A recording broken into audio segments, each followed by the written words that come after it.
Good afternoon, delegates. Welcome back to our general debate on the theme Parliamentary Diplomacy, Building Bridges for Peace and Understanding. We will begin our debate with Laos People's Democratic Republic. You may take the floor.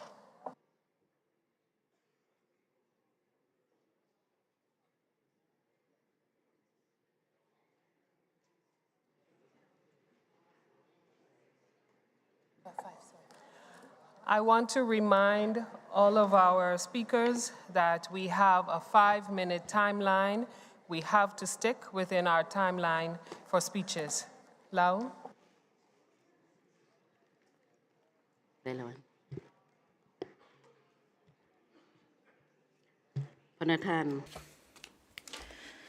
Madam President, fellow parliamentarians, ladies and gentlemen, on behalf of the delegations of the Laos National Assembly, I'm deeply honored to participate in the 148th Assembly of the Inter-Parliamentary Union. As you know, the current global landscape is experiencing increasingly complex changes, which are likely to intensify, and this have resulted in unprecedented loss of life and property.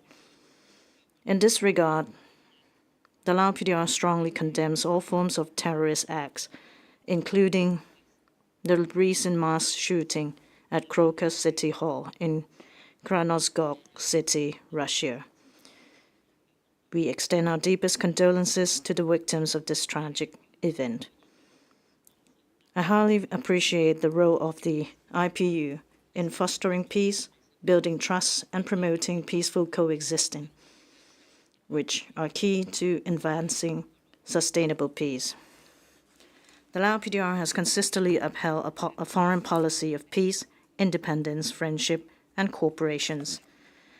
We are actively involved in interparliamentary diplomacy and cooperation frameworks, establishing numerous parliamentary mechanisms at sub-regional, regional, and global level. Particularly noteworthy is, in the end of 2023, the Laos National Assembly hosted the first Cambodia-Laos-Vietnam Parliamentary Summit, or CLV Summit, aimed at promoting peace, solidarity, comprehensive cooperation, and socio-economic development among the three countries. 2024 holds significant importance as the Laos PDR assumes its ASEAN chairmanship and the Laos National Assembly takes on its ASEAN Interparliamentary Assembly presidency under the theme IPA, the role of parliaments in enhancing connectivity and inclusive growth of ASEAN. This theme underscores our commitment to enhance the role of Parliament in promoting the implementations of ASEAN-related work with a view to realizing solidarity, inclusiveness, resilience, and deepen integrations and connectivity within ASEAN and beyond. And these efforts are directed towards improving the livelihoods of people, narrowing the development gap, and ensuring sustainable development without leaving no one behind. Honorable Chairperson, looking ahead, I call upon all members of the IPU to intensify the parliamentary role through both bilateral and multilateral cooperation frameworks. Our goal is to facilitate the peaceful resolutions of disputes and conflicts through negotiations, firmly grounded in the adherence to the fundamental principles and international law. This approach is crucial for fostering sustainable peace and ensuring the peaceful coexistence of humanity. And lastly, I'd like to wish all of you good health, happiness, and success in your noblest endeavors. I also wish this assembly every success. I thank you. Thank you, Lau. We now welcome Spain to the podium.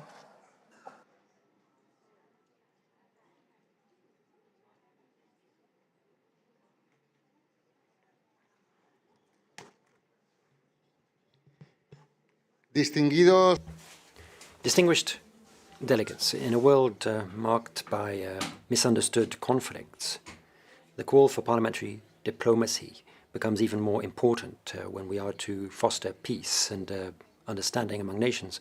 Parliamentary diplomacy is a channel for dialogue. It's a platform where you have different perspectives to try to find common ground, overcome barriers and ideologies, bringing together representatives from different nations to participate in a constructive dialogue, which is what we are doing here over these few days in Geneva. That's the raison d'être of parliamentary diplomacy.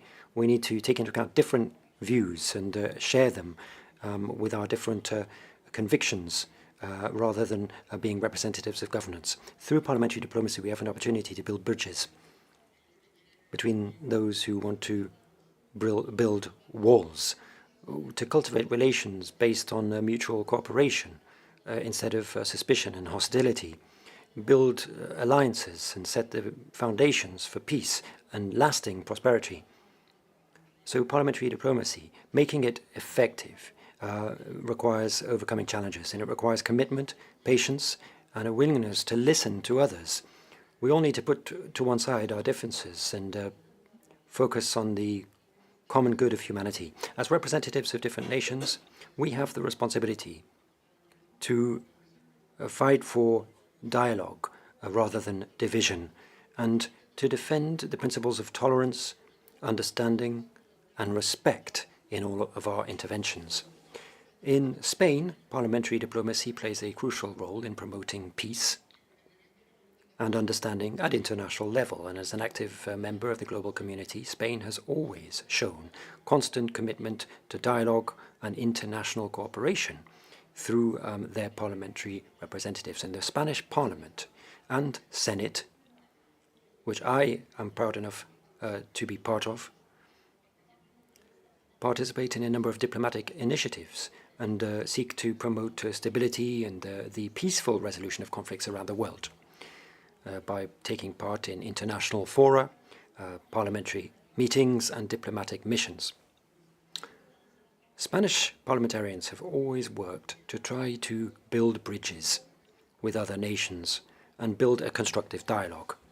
Spain has also been an active defender of the European Union and its efforts in parliamentary democracy, and as a member state, we contribute to strengthening international relations in the European framework, sharing common values such as democracy, human rights, and multilateral cooperation.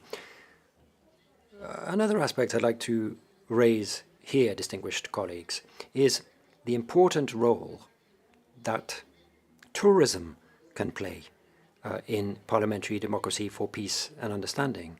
It's a global sector, and it contributes to promoting cultural exchange and dialogue among countries.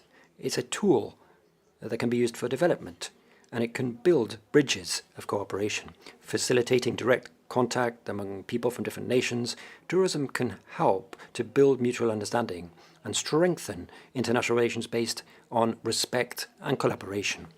Parliamentarians can use tourism as a tool to promote peace and understanding and organize different trips for parliamentarians to promote cooperation and sustainable development through tourism. So I'd like to take this opportunity to talk about parliamentary diplomacy, to try to build a peaceful world. We need to work together to build these bridges, which are so important to me, to bridge continents and cultures, to build a better future instead of conflict. In just a few months, let's hope that there'll be more people building bridges rather than building walls. And let's hope when we come back here to Geneva next, we'll be able to talk about other issues facing our world today and that require our attention as parliamentarians. We need to ensure that the main focus of our work is to improve the lives of our people, and let's hope we can do that effectively. So let's not forget that behind all of the words that we use in these fora, behind all of the discussions about conflicts, once we leave behind our egos, lie hundreds of thousands of children, men, women, who suffer from the consequences of these conflicts. So let's never forget those people. Thank you. Thank you, Spain. We now welcome Czech Republic to the podium.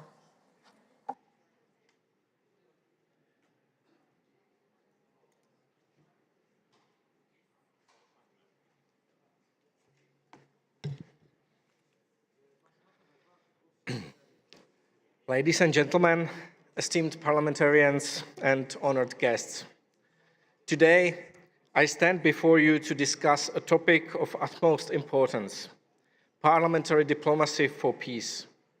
In a world where conflicts persist, where borders are contested, and where human suffering knows no boundaries, parliamentary diplomacy emerges as a beacon of hope and common sense.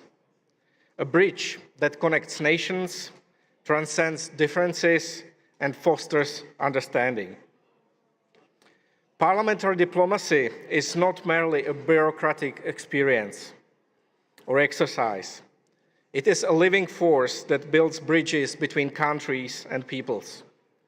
While diplomats navigate the intricate corridors of international relations, elected members of national parliaments, like us, play a crucial role from a human perspective. We are the voices of people representing our own nations, and I am sure that majority of our peoples wants and values peace above all else. Assembled here in Geneva, we complement the efforts of the United Nations and other multilateral forums. Our mission is clear: to engage in dialogue, foster understanding, and seek pathways to peace with respect to the international law. But unfortunately, there are many armed conflicts around the world where the diplomacy is not often enough. We Czechs are naturally very concerned with the unjust Russian aggression against Ukraine. Yesterday, as well as today, there were Russian rocket and drone attacks on Ukrainian civilians and infrastructure. Again, one of many, with huge humanitarian consequences. I think it is thus our obligation to apply diplomatic pressure on the Russian Federation and remind them of the international law and order that we are all trying to build. And you all have the opportunity here to deliver this message to their delegation. Also, the conflict in Gaza weighs heavily on our hearts.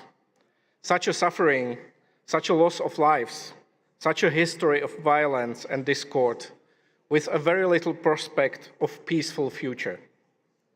As difficult as this conflict is, and with no easy solution, we should at least support actions leading to necessary humanitarian relief, immediate release of hostages, ceasefire, delivery of humanitarian aid and assistance, and again, respect for the international law.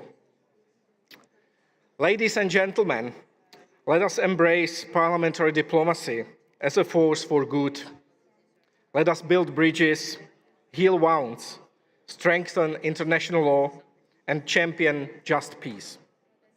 For in our collective efforts lies the promise of a brighter, more harmonious world, one where international rules are being followed, human rights respected, dialogue triumphs over discord, and understanding prevails over hatred.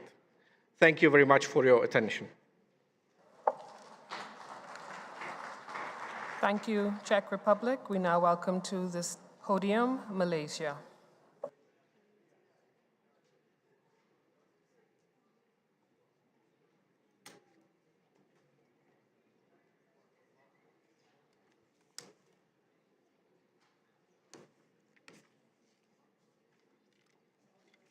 Madam President, honorable delegates, ladies and gentlemen.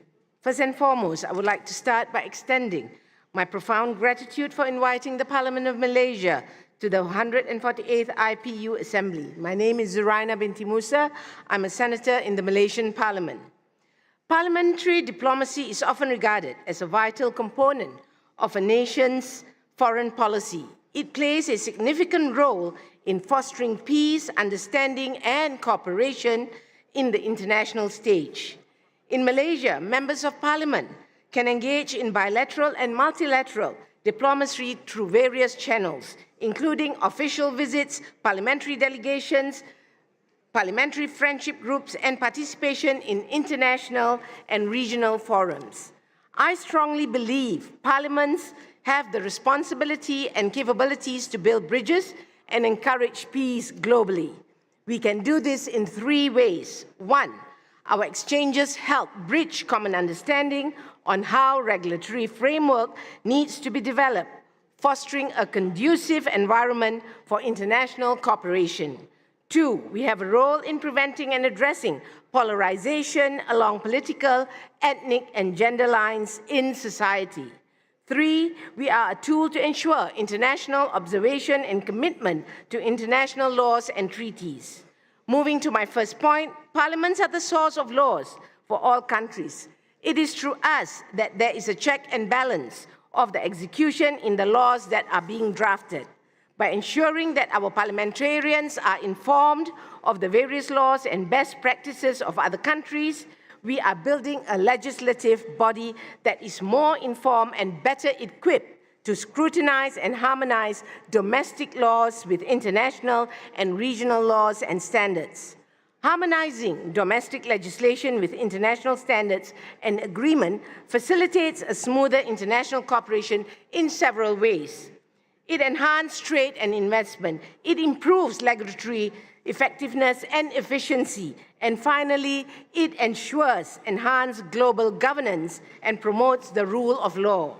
My second point, I would like to highlight that parliaments are able to help prevent and resolve polarization along political, ethnic, and gender lines in society. The Parliament of Malaysia encourages inclusive political discourse by nurturing an environment where diverse voices and perspectives are heard and respected.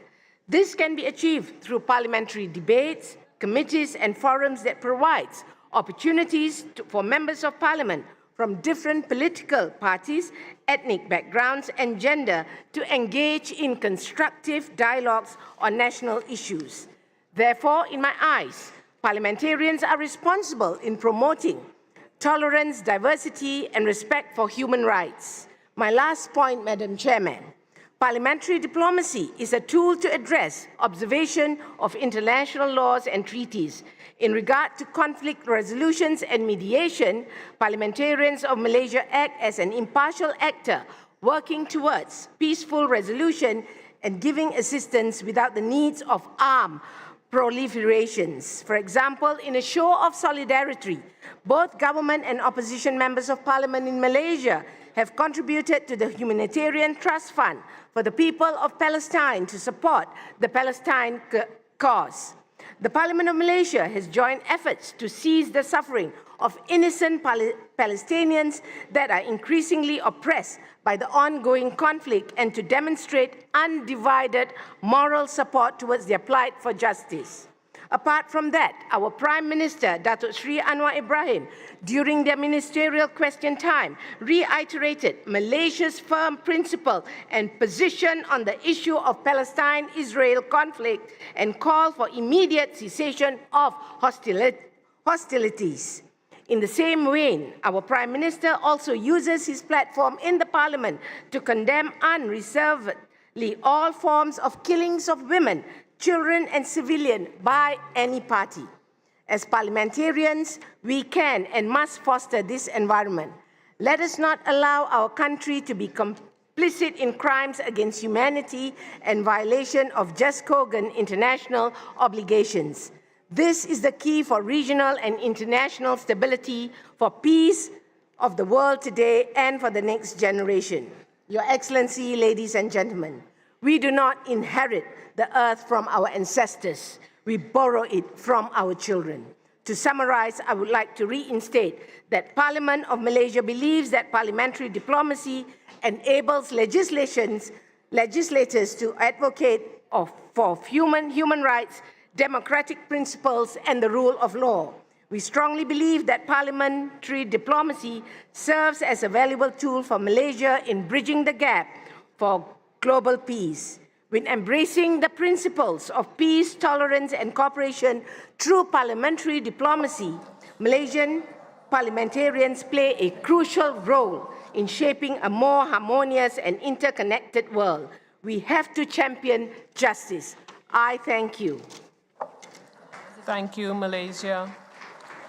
We now welcome Suriname to the podium. I want to remind speakers to observe the 5-minute time limit on your speeches, please.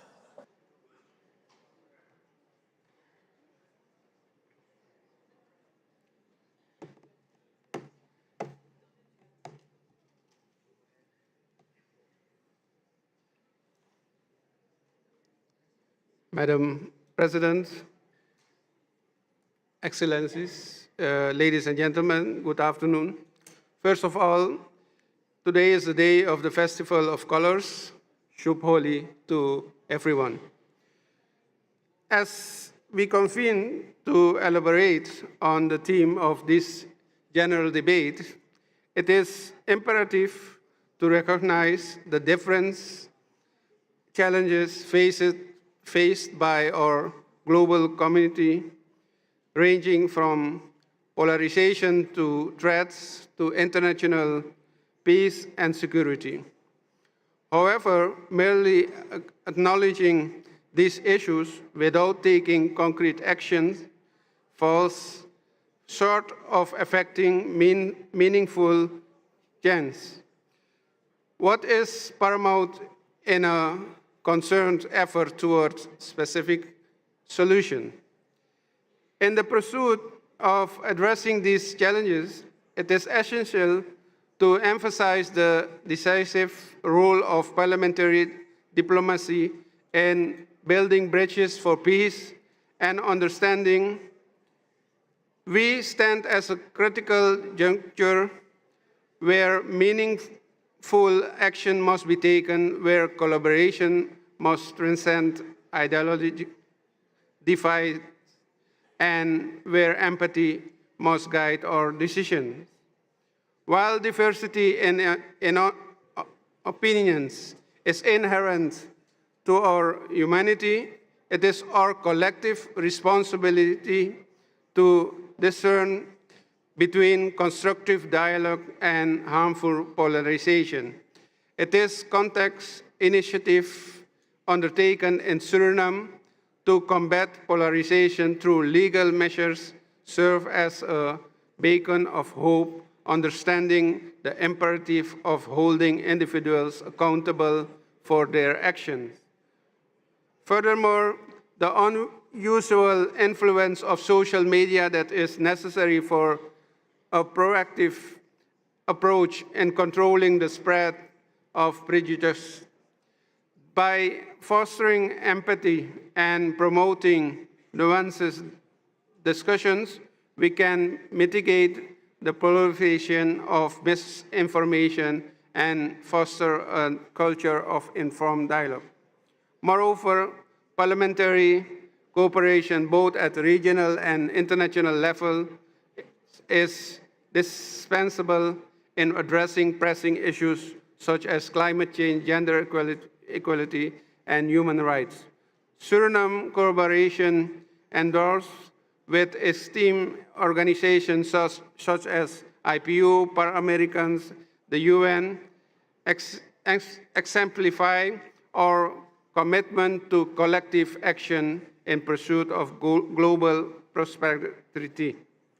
In addition to the collaborative efforts, legislative measures play a decisive role in upholding international norms and fostering peace. Suriname's contribution to international treaties and its commitment, among other, combating money laundering and terrorist financing underscore our steady dedicated to global security. This commitment is evident through our membership and participation in the Caribbean Financial Action Task Force, Moreover, Suriname demonstrates its commitment to addressing challenges such as proliferation of small arms and ammunition. By conducting accurate evaluation and adherence to international protocols, Suriname remains steadfast in its commitment to promote regional stability. In conclusion, parliamentary diplomacy serves a base in fostering mutual understanding, dialogue, and cooperation. As we navigate the complexity of the modern world, let us remain resolute in our pursuit of peace, guided by principles of empathy, collaboration, and enhance to international norms. Thank you, Madam President. Thank you, Suriname. We now welcome to the podium Honorable Singh of India.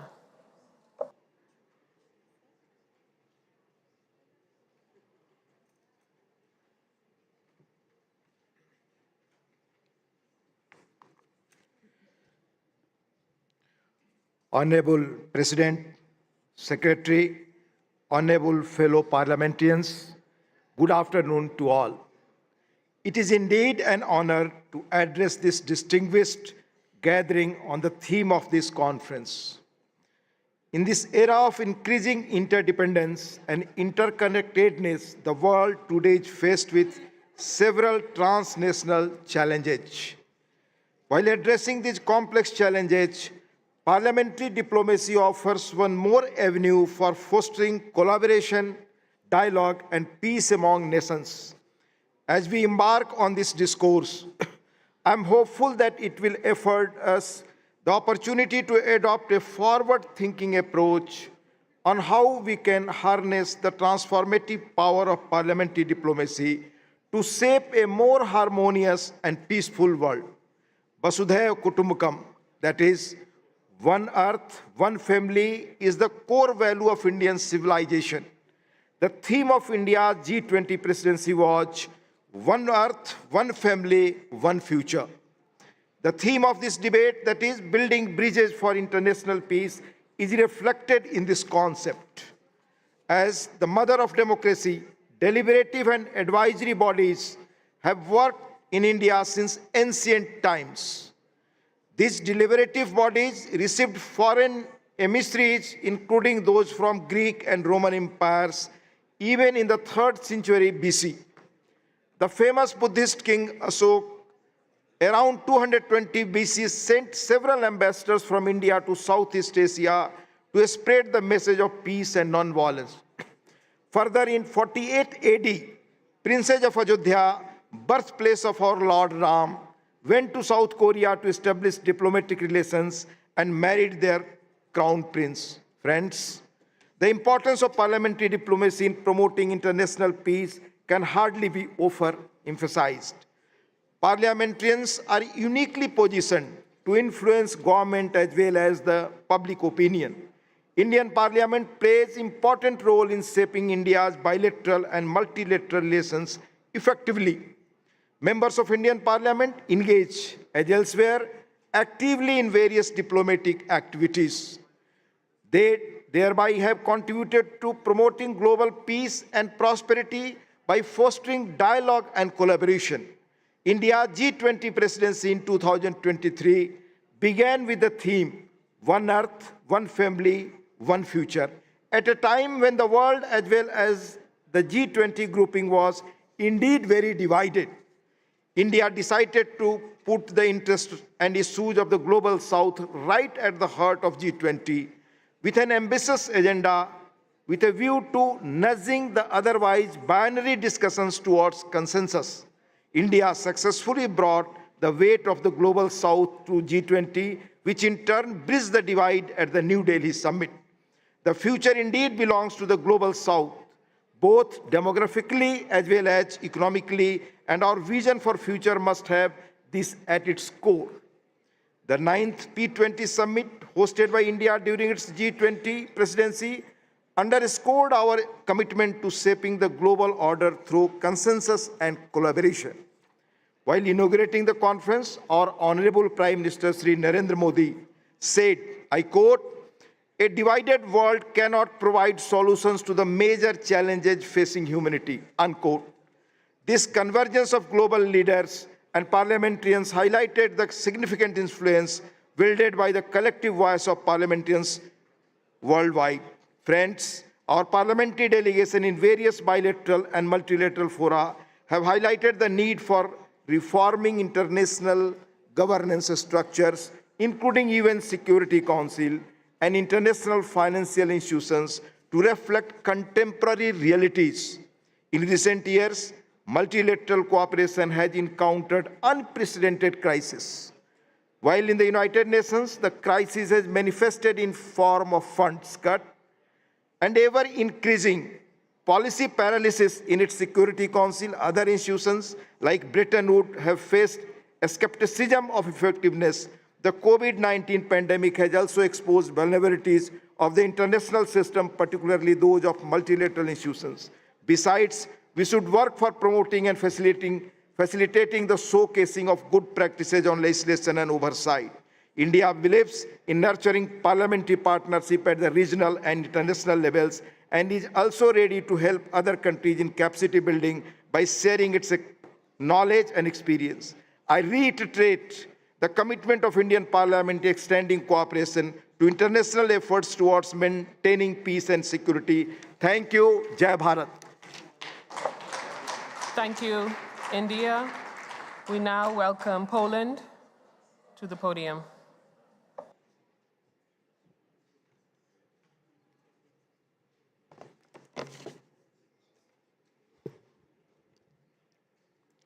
Dear President, dear members of Parliament, dear friends, we gathered in this beautiful city of Geneva, headquarters of many international organizations, place where human rights and international humanitarian law has been implemented and has been put into action.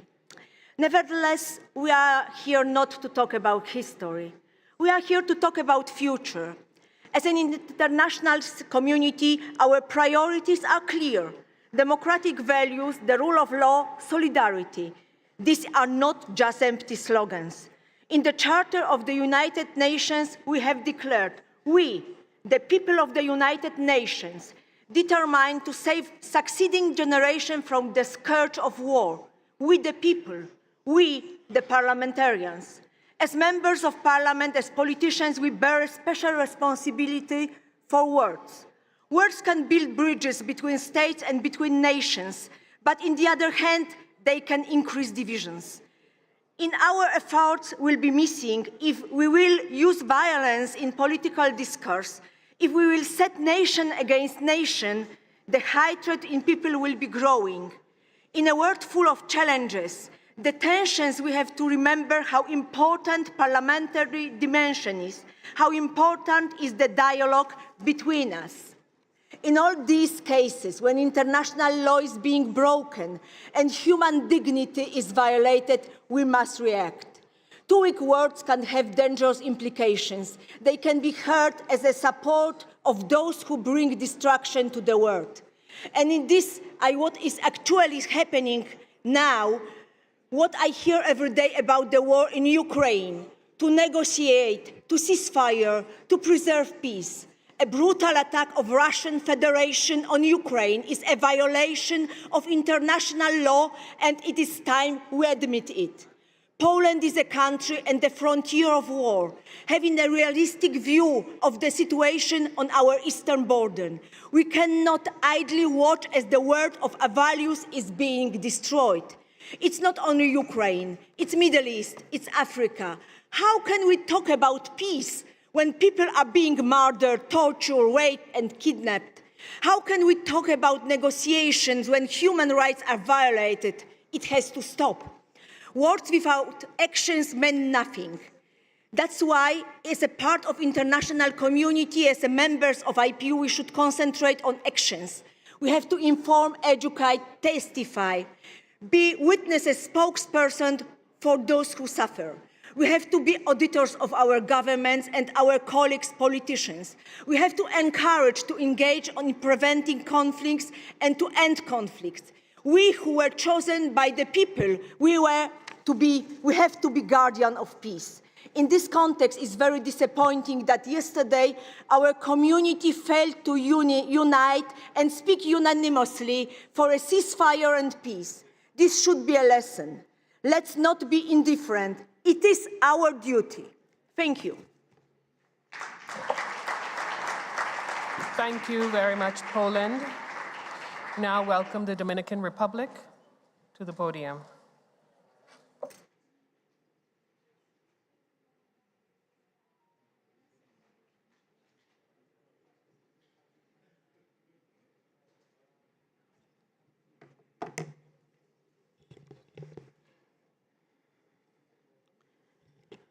Muy buenas tardes.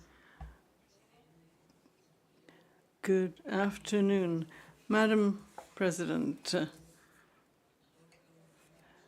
members of the Assembly, and parliamentarians from all nations gathered here at the IPU Assembly.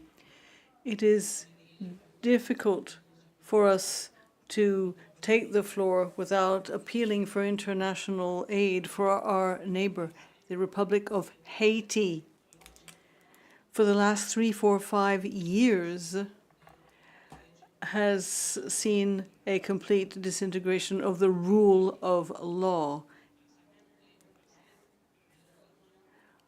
For about a year now, we have seen the president of Haiti murdered, which has led to chaos obtaining in the country.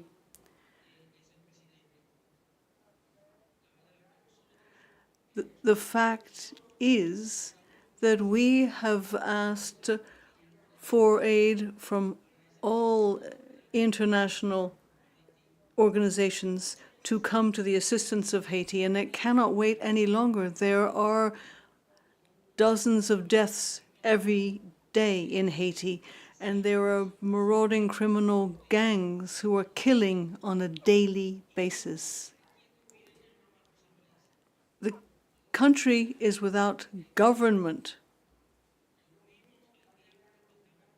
The fact is that Haitians are trying to leave the country because there is absolutely no security. Their lives are at risk, which is why we would like to appeal to this august assembly that all of you try to act through the United Nations. Please work together in order to come to the assistance of our neighbor, the Republic of Haiti. We have to do this peacefully, in an orderly fashion, in a way that will enable the country to recover calm and stability after years when it has been unable to live in peace. We would urge other nations to set up a commission that could try to solve the electoral problem. It would be good to ensure that free and fair elections could be held in Haiti so it can become once again what it was before. Our position is the following. For the Dominican Republic, the political stability in Haiti is a matter of national concern. It is vital for us that any transitional agreement in Haiti is helped by a multinational project to provide assistance to Haiti under Security Council Resolutions 2699 and 27 of 2023. For some time now, the Dominican Republic has repeatedly called for the international community's attention to the crisis in Haiti. We have pointed out that there is an alarming lack of security in the country, and this is a very worrying situation. There is no institutional framework, there is violence, and there is a desperate need for an international solution. Given this story, and given the fact that we share an island with our neighbor, we have resolved not to become involved in decisions that are a matter for the Haitian people alone. We strongly support the resolutions that were adopted in 2022 and 23. All of these United Nations resolutions that pertain to Haiti, and we would like to see these resolutions respected. We need the security forces, the multilateral mission to support security in Haiti be sent there, which is why there is a need for immediate funding for this. The transition process in Haiti has to include the most significant areas. These are those things that are of the utmost importance to the people of Haiti, and this all has to do with their dignity. But nothing should be done that would in any way prevent the implementation of the relevant Security Council resolutions. The international community must support the creation and establishment of a government that enjoys the support of the people of Haiti, and it has to be a legitimate government. There is a need to ensure that any transition process fully respects human rights, the people's will, and an institutional framework. We would reassert our commitment to continuing to work actively insofar as possible to ensure that there is stability, peace, and security for the people of Haiti. For us to meet our objectives, we absolutely need to have a multilateral mission sent to Haiti. This cannot wait another day. Thank you. Thank you very much, Dominican Republic. We now welcome the Honorable Kirova from Bulgaria.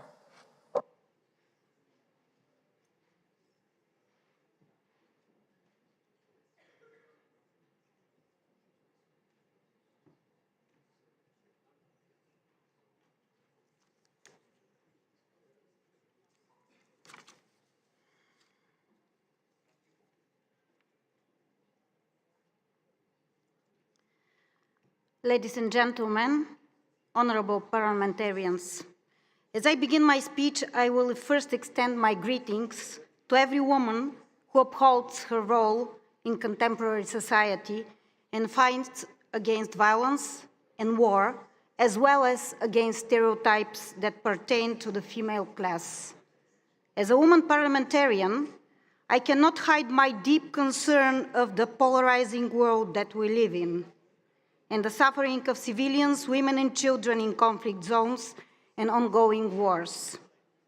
Bulgaria is concerned with the current crisis of the rules-based international order and its negative effect on the functioning of multilateralism. Current international system is seriously challenged by the blatant violation of the international law.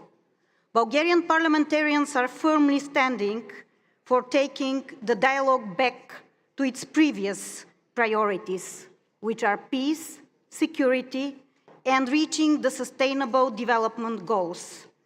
Any attempt to reformulate or selectively apply the core principles embedded in the UN Charter should be strongly opposed. As parliamentarians, we carry an enormous responsibility since we have been empowered to take decisions and to take care of those who have chosen us, and furthermore, to those who do not have the power to stand for their rights, for their ideas, and for their concerns. No one here doubts the importance of our decisions, the power of our abilities to achieve understanding and good neighborliness, empathy for the war-stricken regions, peace for the people in war conflicts, care for the vulnerable social groups, future for our children and our countries. Parliamentarians should be united in the quest for decisive steps and policies that might achieve lasting peace in a world fragmented by growing inequalities.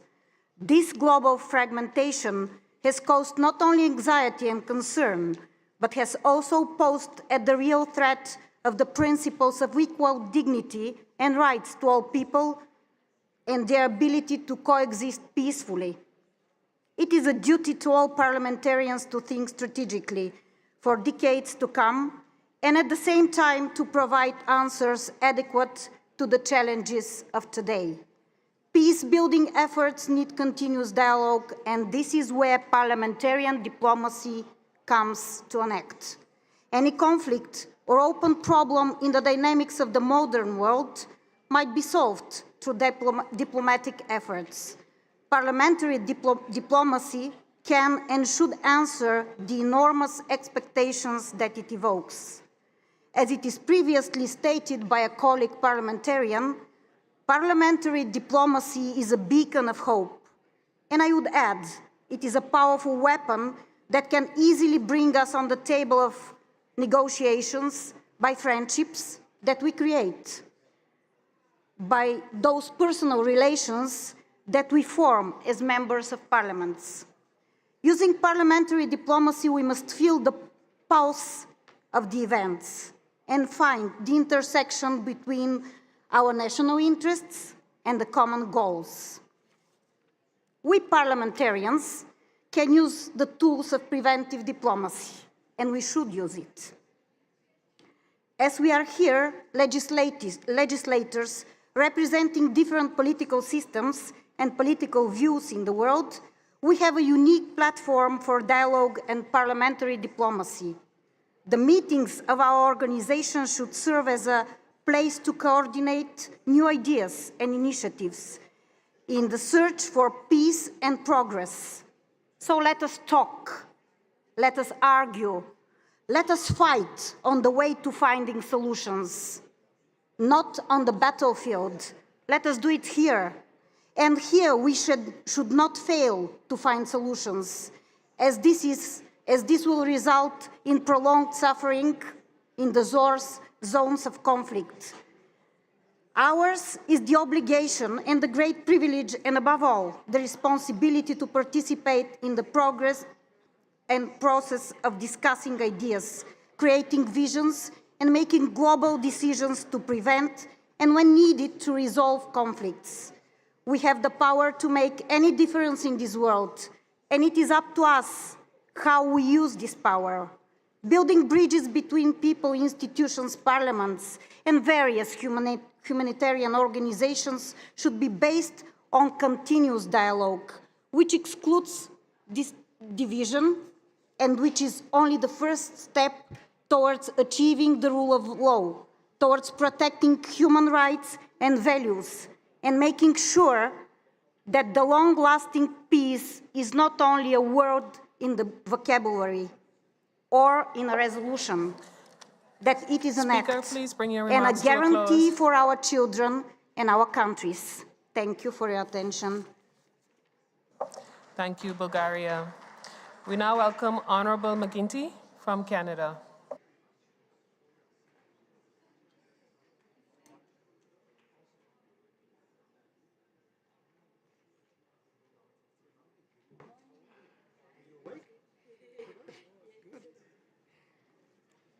Here we go. Well, good afternoon, fellow parliamentarians and colleagues. The importance of parliamentary diplomacy, which is what this is all about this week, has long been recognized by the IPU. In fact, it inspired the IPU's very establishment in 1889. That's why it was created. But this Assembly's focus on parliamentary diplomacy is less a celebration than it is a very urgent reminder of both the challenges that lay before us and the contributions that we, as representatives for our peoples, are obliged to make. These challenges are based in conflict or a situation of incompatible interests, featuring what might be enduring misunderstanding and distrust. Conflict may or may not involve violence. It can be kinetic or cyber. It can be personal or communal. It doesn't respect state sovereignty or national borders. We're surrounded by conflict. Many of us live in conflict. So why is this the case? In my view, even when the world can access the most advanced communications technologies, when the world is the most interconnected it has ever been, there's a tendency to disconnect when we connect. More specifically, genuine mutual compassion and engagement is sorely lacking. The U.S. Surgeon General's 2023 advisory called attention to the epidemic of loneliness and isolation as an underappreciated public health crisis. The advisory said that relationships are a source of healing and well-being hiding in plain sight, one that can help us live healthier, more productive lives. My purpose in referring to that advisory is to emphasize that for this to have positive contributions to addressing conflicts, the dialogue's got to be meaningful, it's got to be authentic, and it's got to be truthful. There are no shortcuts. With parliamentary diplomacy, we need frank and fulsome discussions with each other. As parliamentarians, we don't need anyone's permission to use our voices in areas important to those we represent. Our governments cannot address conflict or promote security on their own. Intergovernmental processes alone are also insufficient. We've seen lots of that lately, haven't we? Parliamentary diplomacy has much to contribute as we seek ends to conflicts and improve security around the world. Let's look at the UN's 2030 Agenda and the 17 Sustainable Development Goals established in 2015. It seems pretty unlikely that the goals will be achieved by their deadline. As you've heard me say before, without doubt, these aspirational goals are both necessary because they help set a direction. But to be honest, parliamentarians are carrying out budgetary, legislative, and oversight functions without comprehensive knowledge of what these SDGs really are. The global order is a work in perpetual progress. Progress requires honest, truthful, and authentic discussions.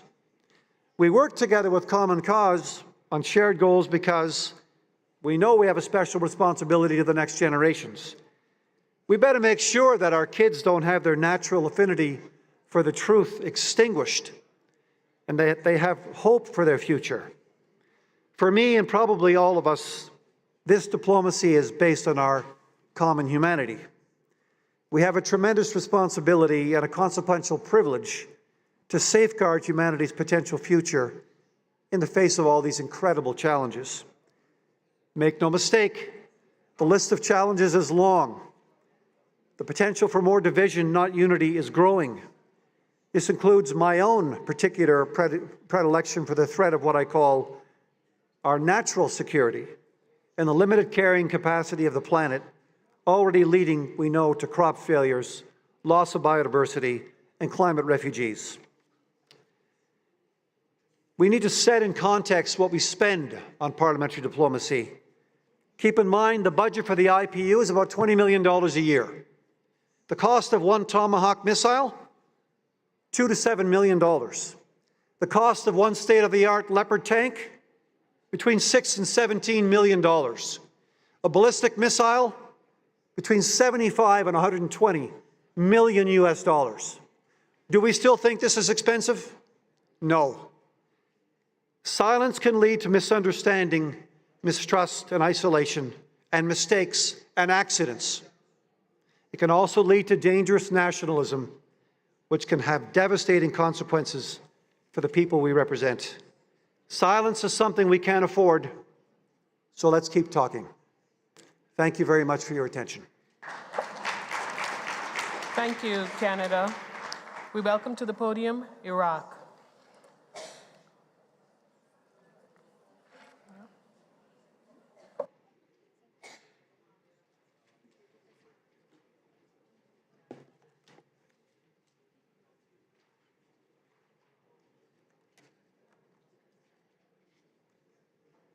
السيدة Mrs. Tulia Axon, President of the IPU, Excellencies, ladies and gentlemen, heads and members of delegations, Mr. Martin Chugong, Secretary General of IPU. Greetings to you all. At the outset, and on behalf of the Iraqi delegation, I wish to express my thanks and gratitude for this invitation. We are honored and happy to be attending this 148th Assembly of the IPU, as well as the other meetings taking place this week. We have an opportunity today to establish a dialogue and discuss the most important issues of concern nowadays. And we need to continue our parliamentary work while reiterating and strengthening the roles of parliaments, allowing them to help come up with solutions to the problems that is faced by our world today. We need to work together in order to achieve stability in areas of conflict and war zones. We need to consider these conflicts as a priority. Parliamentary diplomacy can help achieve our core principles. It can help achieve peace and democracy, respect for human rights, as well as putting an end to the consequences of wars and conflicts. Parliamentary diplomacy can help us also in the field of cybersecurity, artificial intelligence, and digital data.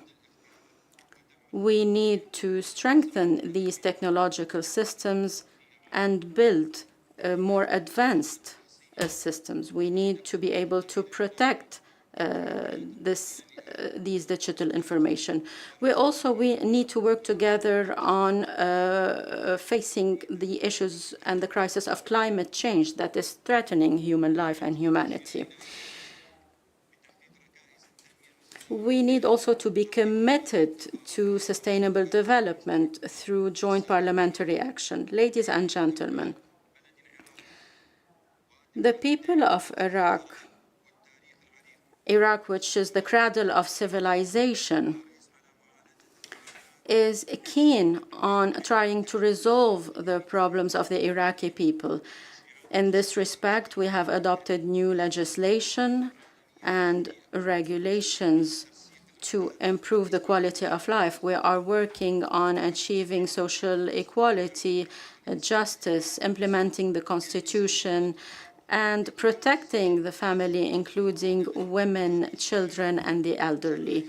We have adopted a number of legislations and signed conventions with other parliaments in an attempt to put an end to conflicts and wars that can sometimes be transnational and spread to other countries.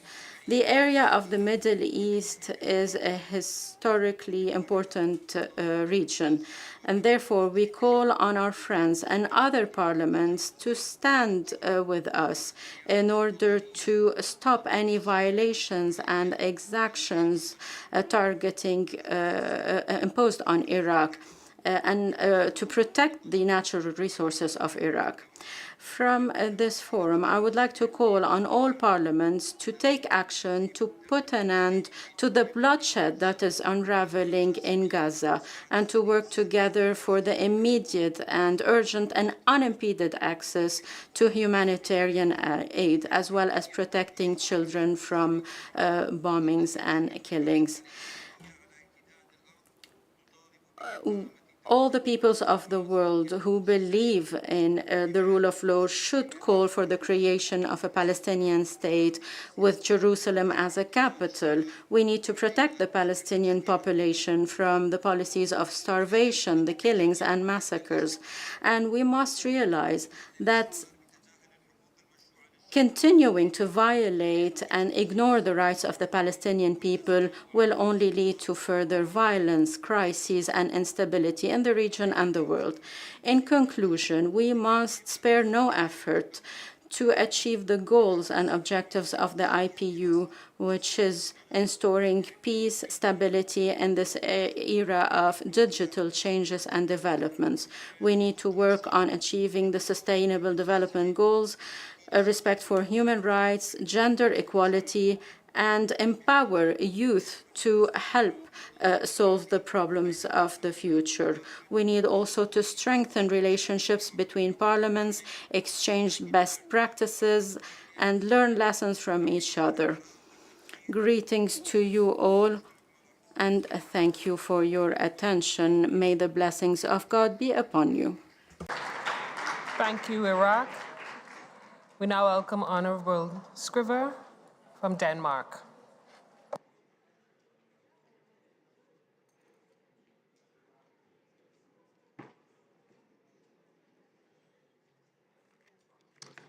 Thanks for the floor. Dear colleagues, looking at the world situation today makes me concerned.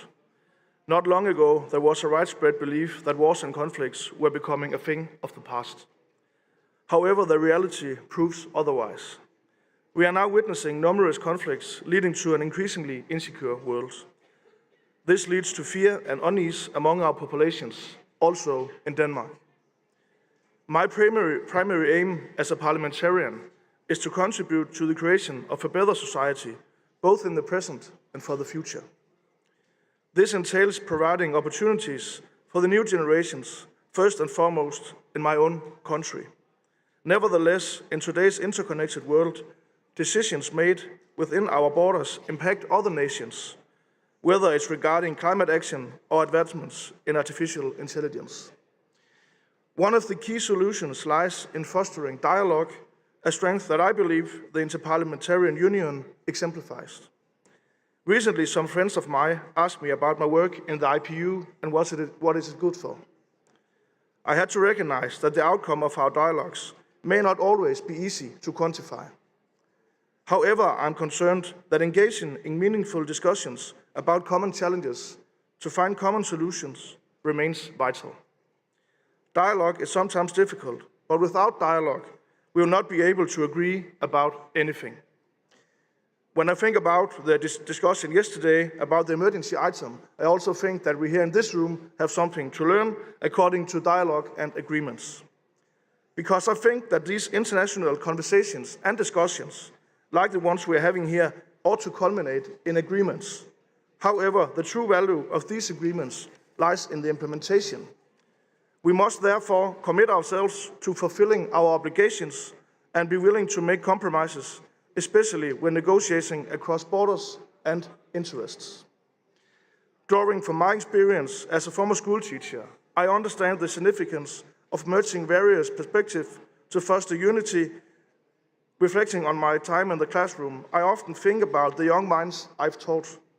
Their future must remain at the forefront of our endeavors, motivating us to prioritize collaboration and honor our commitments. Moreover, it's imperative for all of us, including my own country, to engage in introspection. We must recognize and address the challenges faced by others across the globe, recognizing that not everyone views the world through the same lens as us. This requires setting aside preconceptions and fostering trust among nations. Ultimately, to prevent my concerns from getting real, it is paramount that we come together, driven by the ambition to secure a better future for our children and grandchildren. By demonstrating the power of dialogue and the importance of upholding agreements, we can instill hope in the younger generation and pave the way for a brighter future. Thank you for listening. Thank you, Denmark. We now welcome Honorable Magama from the United Republic of Tanzania.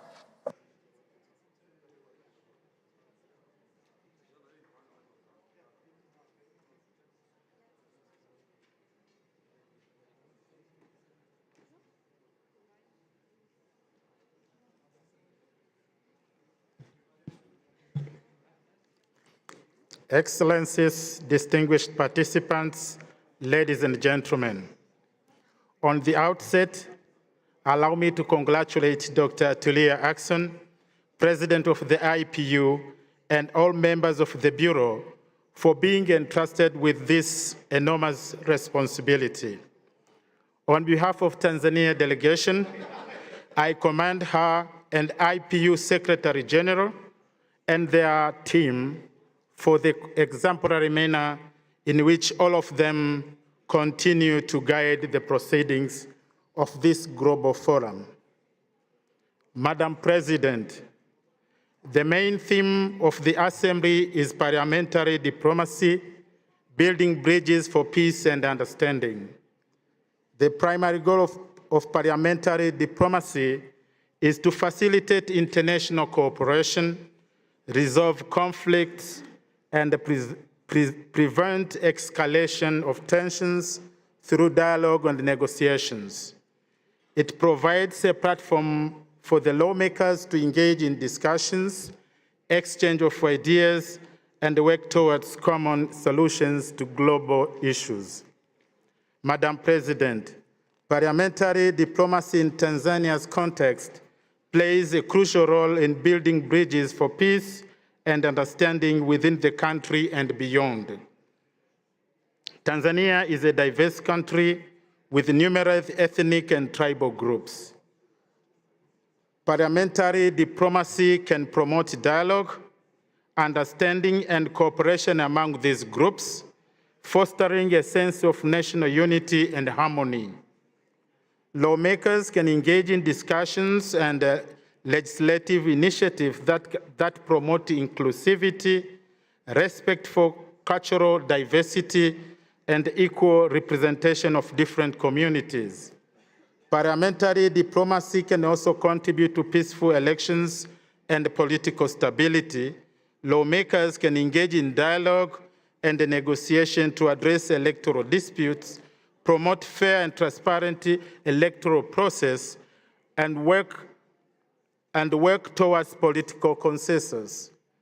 Parliamentary committee focused on electoral reforms and democratic governance can play a vital role in this regard.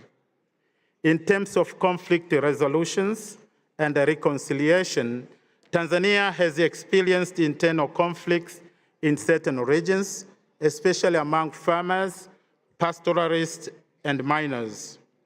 Parliamentary diplomacy can facilitate dialogue and reconciliation efforts between conflicting parties, helping to resolve disputes and heal divisions. Lawmakers can further engage in legislative reforms that address the root cause of the conflicts.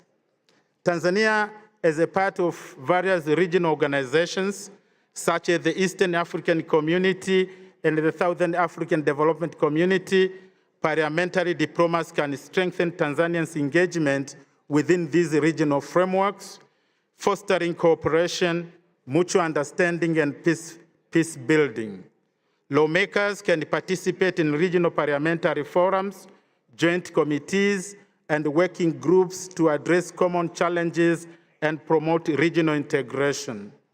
Tanzania lawmakers do engage with their counterparts from other countries, participate in international parliamentary assemblies, and contribute to global discussions on peace, security, and development. Through diplomatic initiatives, Tanzania parliamentarians can promote understanding, cooperation, and positive engagement with the international community. Lastly, parliamentary diplomacy can support legislative reforms that promote human rights, equality, and justice in Tanzania. Lawmakers can engage in discussions, consultations, and legislative processes to enact laws that protect human rights, address discrimination, and ensure the rule of law.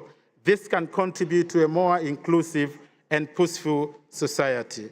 Madam President, to conclude, in Tanzania's context, parliamentary diplomacy can serve as a bridge-building mechanism, fostering peace, understanding, and cooperation among diverse communities, promoting political stability, and contributing to regional and international relations. Madam President, as I conclude, allow me again to reiterate my appreciation for the opportunity, and I beg to submit, thank you, asante sana, merci beaucoup, muchas gracias. Thank you, Tanzania. Honorable Yakovei de France, vous avez la parole. You have the floor. Mr. Iacovelli from France.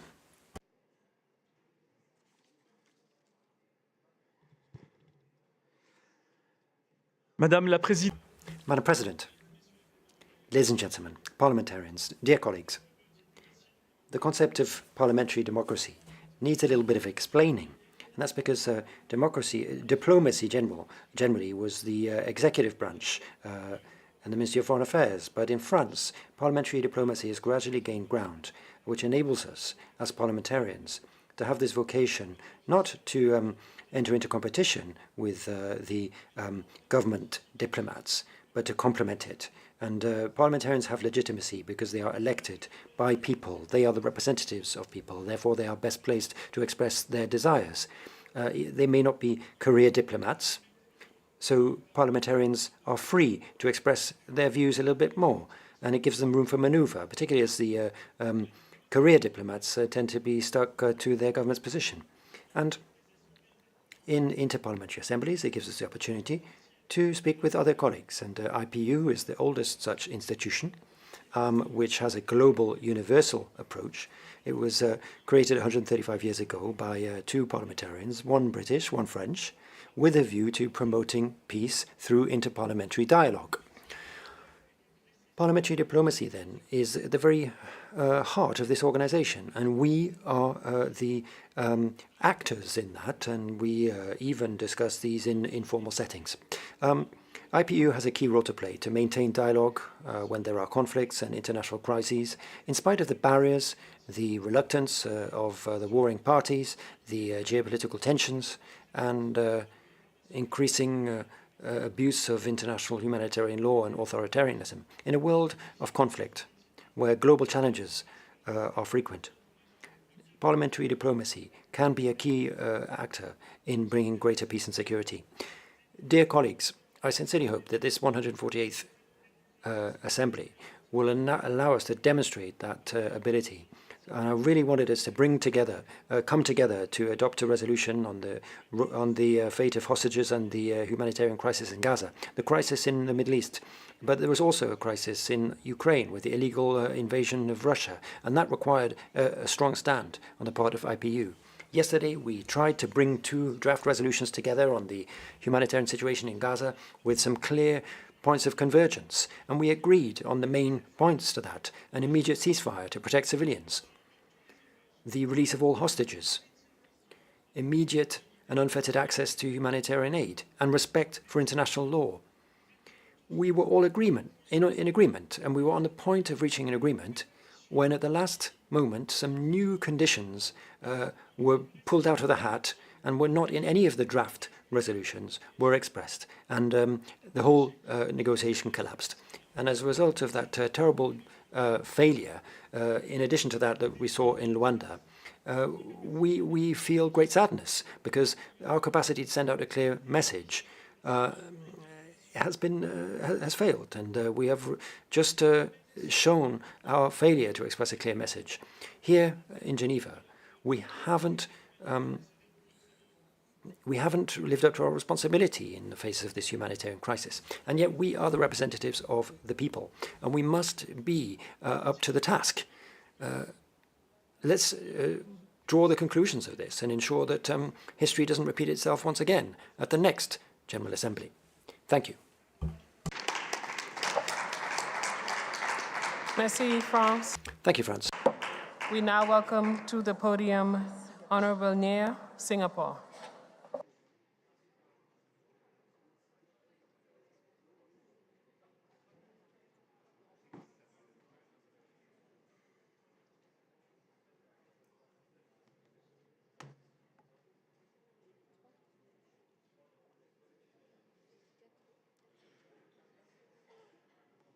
Madam President, Madam Secretary, and colleagues, I am Vikram Nair, a Member of Parliament from Singapore and Chair of the Government Parliamentary Committee for Defence and Foreign Affairs.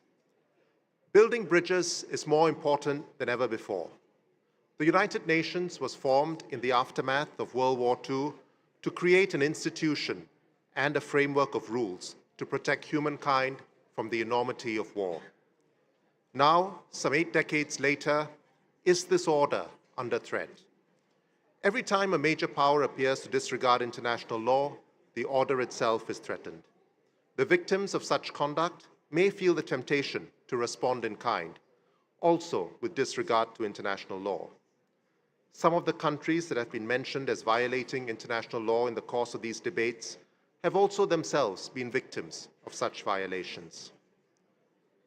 While there may be a temptation to disregard international law, especially where one has been a victim of violations, each of us should recognize that if this order breaks down, every country would be worse off. Singapore is unwavering in its commitment to international law and the multilateral rules-based order. Related to this, a number of speakers have lamented the failure of international organizations to act in the face of violations of international law. And some have even mentioned the failure of the IPU to pass a resolution on the Middle East as a failure of this institution. I understand this sentiment, but I have a little more optimism in the institutions. In yesterday evening's debate over the emergency motions, two motions, the one by South Africa and the one by Denmark, each with a different group of nations behind them, garnered significant support, but each missing out on adoption by a relatively small number of votes. The tone of the debate was impassioned, and while both motions had very significant points of agreement, the points of disagreement were felt strongly enough by those that advocated for one motion, voted against the other. Does this mean the IPU as an institution has failed? I do not think so.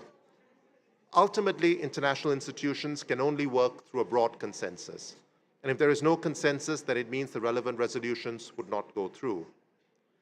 As politicians, many of us are advocates and good at arguing for positions. Sometimes, though, our passion and advocacy makes compromise difficult. We have to recognize this and support those who make compromises to build consensus. Even if we fail to get consensus, the process of getting there is just as important. Both the resolutions by South Africa and Denmark call for the upholding of international law and recognize the need for urgent action to protect civilians in the Gaza. If individual parliamentarians carry the same conviction to their home countries and make the same case as passionately at home as they did in the IPU, I think this effort is not wasted. Many thanks to everyone who put in the time, effort, and energy to try and reach a consensus. If possible, we should exchange friendly words with those who disagreed with us in the debate and reaffirm our common ground rather than our differences. I hope we can all be advocates for these common principles of humanity and respect for international law in our respective homes. Thank you. Thank you, Singapore. We now welcome to the podium Peru.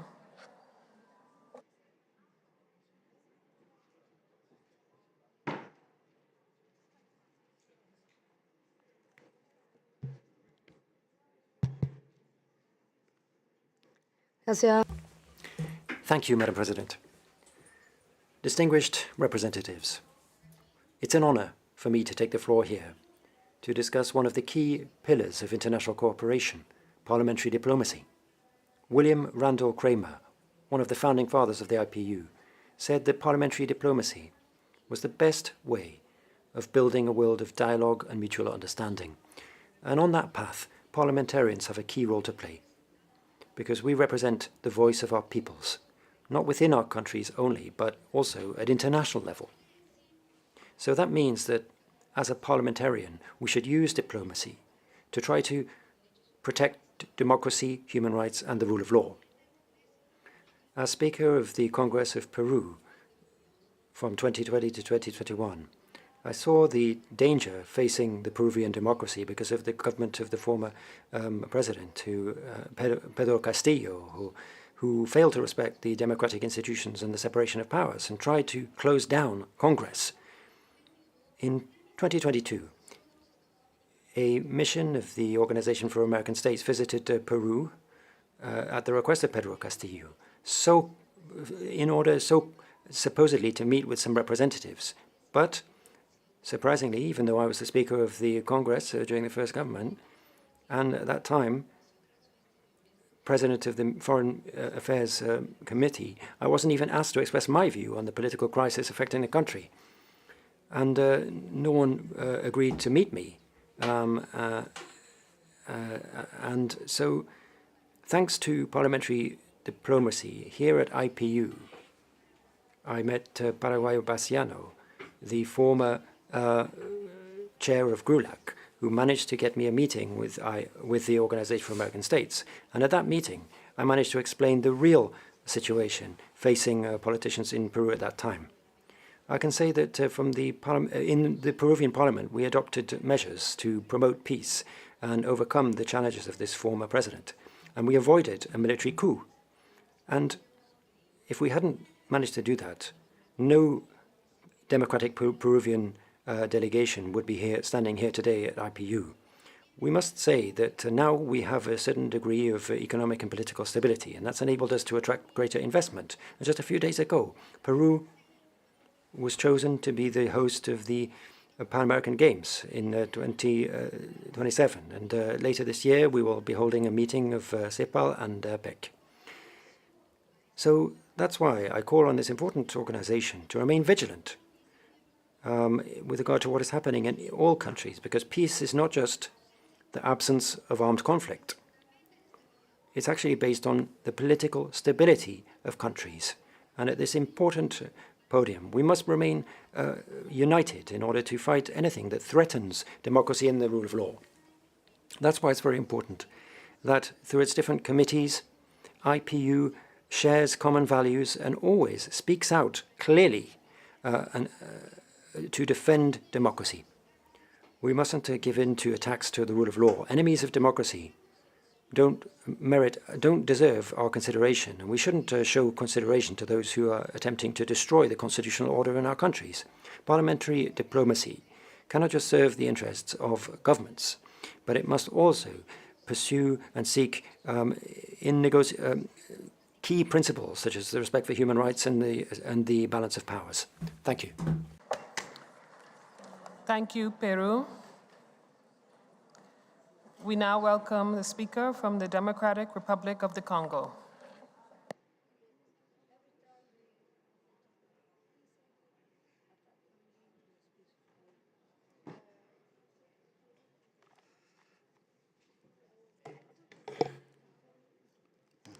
Madam President, ladies and gentlemen, representatives of parliaments, distinguished guests, ladies and gentlemen, I'm taking the floor on behalf of the Democratic Republic of Congo. I am the head of its delegation at this 148th Interparliamentary Assembly. On behalf of my delegation, allow me to congratulate you, Madam President, upon your well-deserved election at the head of our organization. I also wish to pay tribute to the organizers of this assembly for the choice of themes and the theme parliamentary diplomacy, building bridges for peace and understanding.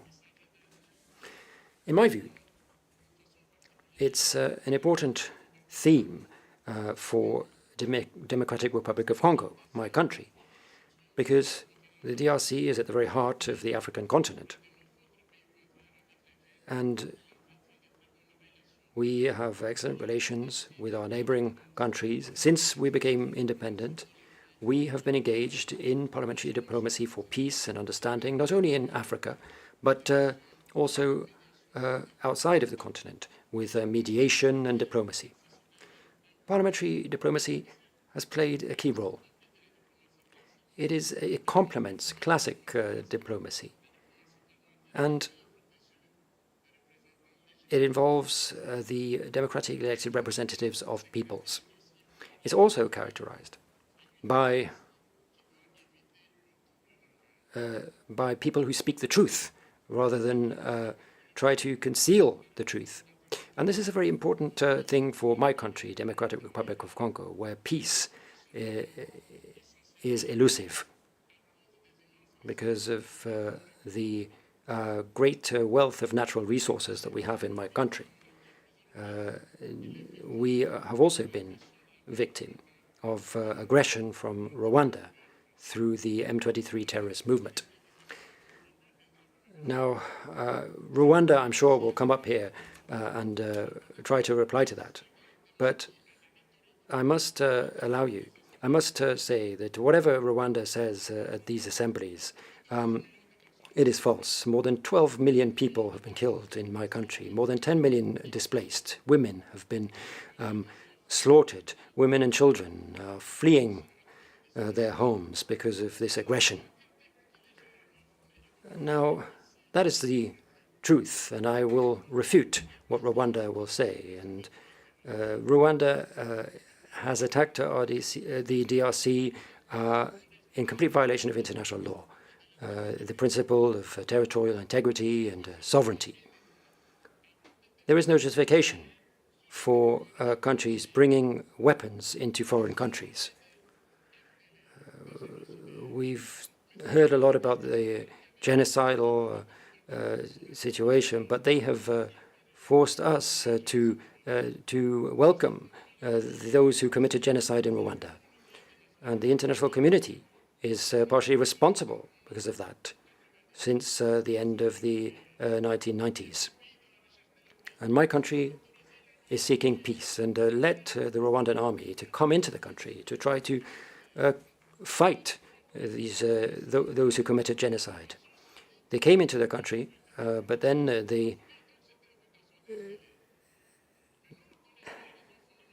we know the reason for this, and that is that they have stayed because they want to rob us of our resources.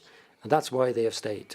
And we congratulate those who've raised this problem in their countries, in Belgium, in France, in order to denounce what is happening in my country. Because they are here to pillage the natural resources of our country. And the agreement between the European Union and Rwanda to exploit the natural resources of the country is shameful, because they know that those resources are in our country.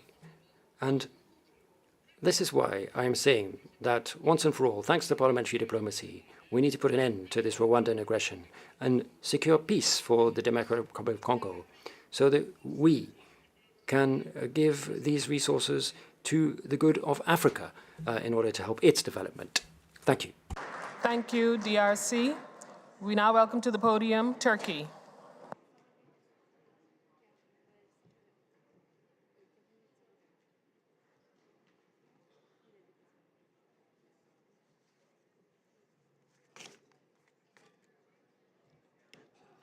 Dear Chair, dear colleagues, we are meeting at a time when international rule-based order is seriously undermined. The dire humanitarian situation in Gaza is worsening day after day. We are facing many other crises that are increasingly complex and interconnected. From conflicts and terrorism to climate change, from Islamophobia to pandemics and food scarcity, by their nature and global scope, all these challenges must be tackled jointly. No country by itself, no matter how powerful, is able to fully face these challenges. Nevertheless, our world today is more fragmented and polarized than ever. Therefore, we find the theme of this general debate quite timely and relevant. Dear colleagues, actions speak louder than words. Yesterday was not a testimony to the role that this august body should play. Unfortunately, we once again failed to find a common ground to take necessary action on the dire humanitarian situation still unfolding in Gaza. We are talking fancy words here in Geneva, while women and children dying in Gaza. We should take a clear stance on one point. Creating hierarchy among civilians is yet another manifestation of racism. Double standards over Palestinian lives and rights are glaring. Some of the interventions of yesterday added insult to injury in this regard. Moral, legal, and political bankruptcy of some countries and our institutions over Gaza will have consequences for years to come. The first being the erosion of trust and confidence of people in our institutions around the world. What is the point of having a universal parliamentarian forum if it does not serve for the purpose of addressing most urgent issues concerning all of us? A call for ceasefire by IPU would have been most likely ignored by the aggressor, as it didn't even take heed on the interim measures ordered by the International Court of Justice. Nevertheless, we couldn't even make just a call. Dear colleagues, we should work on better leveraging parliamentary diplomacy in the service of peace and understanding. The unprecedented devastation inflicted on Palestinians over the past 6 months by the indiscriminate attacks of Israel in Gaza has outraged the conscience of humanity. People in Gaza are dying not only from bombs and bullets, but from lack of food and clean water, hospitals without power and medicine. Unfortunately, the international community is not rising up to the challenge in the face of Israeli regime's unlawful and unrestrained attacks against civilians. Current international mechanisms fail to provide timely and adequate responses, opening serious wounds in our collective conscience. The United Nations Security Council is tasked with maintaining international peace and security. Yet, it was left paralyzed due to use, or threat to use, the veto power by permanent members. It has failed even to call for a ceasefire. It is common and justified expectation of the international community to make the UN Security Council more representative, more democratic, and more effective. Our President underlines this at the highest level with the motto, "The world is bigger than 5." Dear friends, since the beginning of the current situation in Gaza, Turkey has been making great efforts to ensure an immediate ceasefire, to deliver humanitarian aid, and to prevent further escalation of the conflict in the region. Our Parliament fully supports these efforts and voices the concerns of the Turkish people. Turning back to the point where I started, I should underline that no country alone could address the ongoing humanitarian crisis and find a solution. To restore public confidence in our institutions, we should merge and double our efforts towards ensuring justice and building a lasting peace. Thank you. Thank you, Turkey. We now welcome to the podium Israel.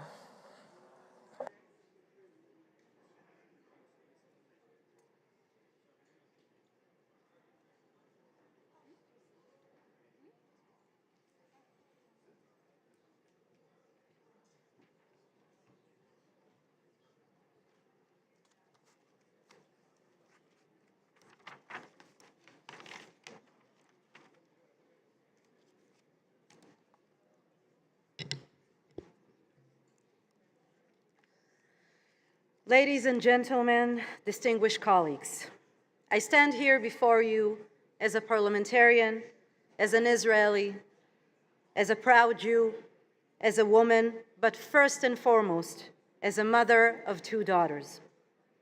I am here today to be the voice of 19 women who have no voice and are being held in Gaza as hostages for the past 171 days. That is, along with 115 other hostages, among them 2 babies, Kfir, a 1-year-old, and Ariel, a 4-year-old. Shiri, Carmel, Noah, Inbar, Arbel, Ofra, Amit, Eden, Doron, Eden, Judy, Romy, Liri, Agam, Karina, Naama, Daniela, Shani, and Maya. I am here to be your voice. I am here to remind the world you are still there. I am here to talk about the hell you're going through in the dark tunnels of Hamas and about the horrific use of sexual assault as a weapon of war on October 7th, and unfortunately, right now in Gaza. I am here to tell you we did not forget about you for 1 second, and we will not stop until your return. No woman anywhere in the world deserves to be sexually assaulted. It doesn't matter which nationality or religion you are. You deserve to be back home with your families and loved ones, and we think of you and pray for you every second of every day. As an advocate for women's rights, I issued letters to many women's organizations around the world, including UN Women, asking them to speak up and stand by the innocent Israeli women who went through rape, mutilation, abuse, and gender-based violence, but no one spoke up. We stood alone. Only in the beginning of March did the UN Special Representative on Sexual Violence in Conflict publish a report saying that there are reasonable grounds to believe that conflict-related sexual violence occurred in multiple occasions, including rape and gang rape, in at least 3 locations in southern Israel on October 7th. I thank them for this important step, and I hope it is only the first step. I call on all women parliamentarians here in this assembly and around the world to join me to speak up on behalf of women's rights, on behalf of the innocent women who were murdered after they were raped, on behalf of those who survived, and on behalf of our women hostages who are going through this in Gaza right now. Let us not forget that terror groups around the world draw inspiration from these horrific crimes, and without a doubt will imitate this in other areas as well. The October 7th massacre is and forever will be a stark reminder of the devastation extremism and the terrorism leave in their wake. On that day, innocent lives were lost, families were shattered, and communities scarred by senseless violence. As we remember and honor the victims, it is crucial to address the underlying issues, including Iran's role in regional and global terrorism. Iran's support for extremist groups have been a major contributor to the perpetuation of violence and chaos in the region. The backing of terror organizations like Hamas, Hezbollah, and Houthi movement are militias across the Middle East have fueled conflicts, leading to countless casualties and widespread suffering. This cannot continue. The Islamic Republic of Iran needs to be held accountable. The October 7th massacre serves as yet another grim example of how terrorism knows no boundaries and the urgent need to confront its root causes. Absent an ironclad determination to tackle terrorism and its sponsors, it will be virtually impossible to promote and implement a peaceful vision for the Middle East. It is essential to emphasize the importance of the enduring unity and cooperation between nations. The Abraham Accords and the Negev Forum, which have brought together Israel, the United Arab Emirates, Bahrain, and Morocco, demonstrate the power of diplomacy and dialogue in fostering peace Speaker, please and bring stability. your remarks to a close. These agreements continue to represent a beacon of hope and an alternative in a region often plagued by tensions and conflicts. Building bridges for peace and understanding requires close collective efforts and an unwavering commitment to pursuing a better tomorrow, no matter how challenging. We must remain vigilant, and there are those who seek to destroy these bridges and sow discord among nations. Thank you, Speaker. I'm finishing in a second. In honoring the memory of the victims of the horrific slaughter of October 7th, let us renew our commitment to combating terrorism in all its forms.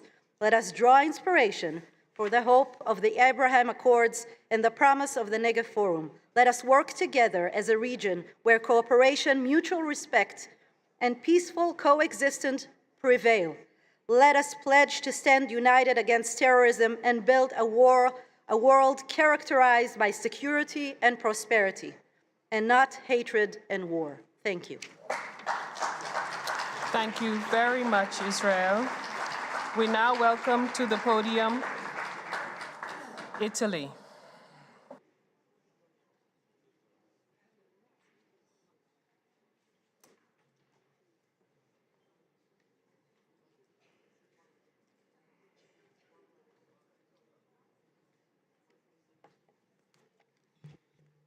Thank you very much. The desire to raise the level of interparliamentary dialogue in order to work towards peace, development, and mutual understanding has become a priority mission today, for two reasons. Firstly, because the crisis in the mechanism of international cooperation is there for all to see, and given that the IPU was established precisely on the concept of multilateralism, we cannot but be very concerned at witnessing this gradual hollowing out of the power of multilateral organization. Secondly, because conflicts are rampant and many of them violate a wide range of human rights by disregarding respect for international treaties and conventions. Over the years, the IPU, as a forum for informal parliamentary diplomacy, has played an essential role, certified by many fundamental steps. Parliaments have often been at the center of global politics, creating new spaces for dialogue open to the input of a broader spectrum of political forces, not necessarily governmental, and succeeding in achieving concrete results even where traditional diplomacy had encountering contingent difficulties. This is the main added value of parliamentary diplomacy, voicing points of view that official governments cannot or do not want to convey, multiply the political players capable of acting on the international stage, keeping channels of discussion open, seeking common ground to bring different cultures and sensibilities closer together. The age of multilateralism is precisely this, finding neutral fora where to settle conflicts, and although the responses are not always immediate, they can still lead to concrete success over time. This approach is all the more urgent today, not only because many of the current conflicts are once again being resolved through the use of force, but above all because many people view the regulatory function of international fora and meetings almost with annoyance.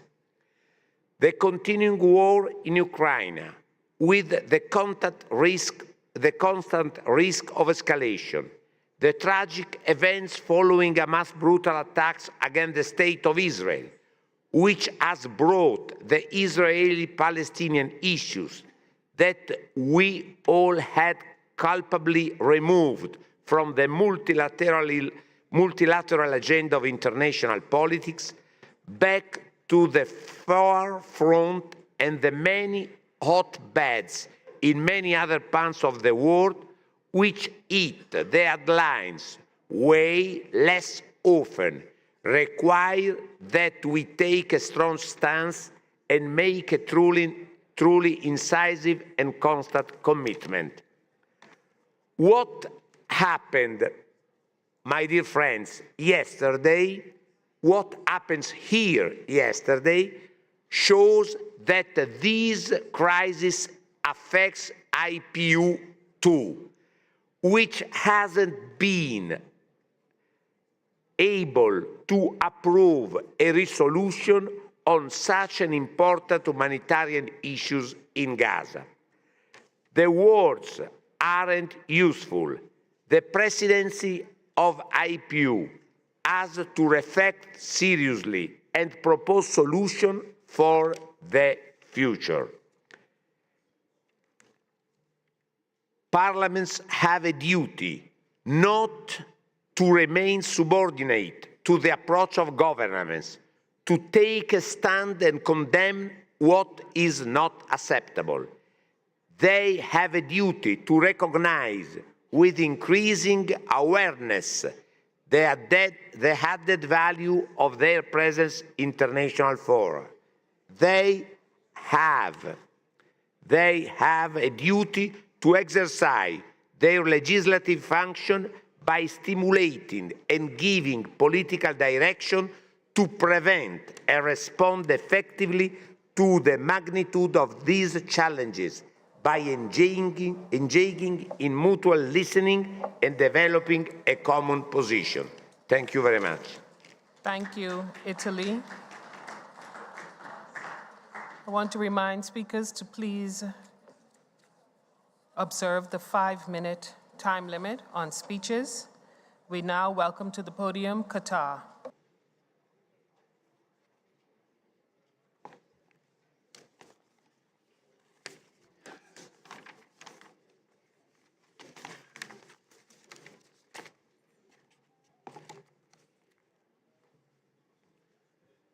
أصحاب المعالي والسعادة رؤساء البرلمان.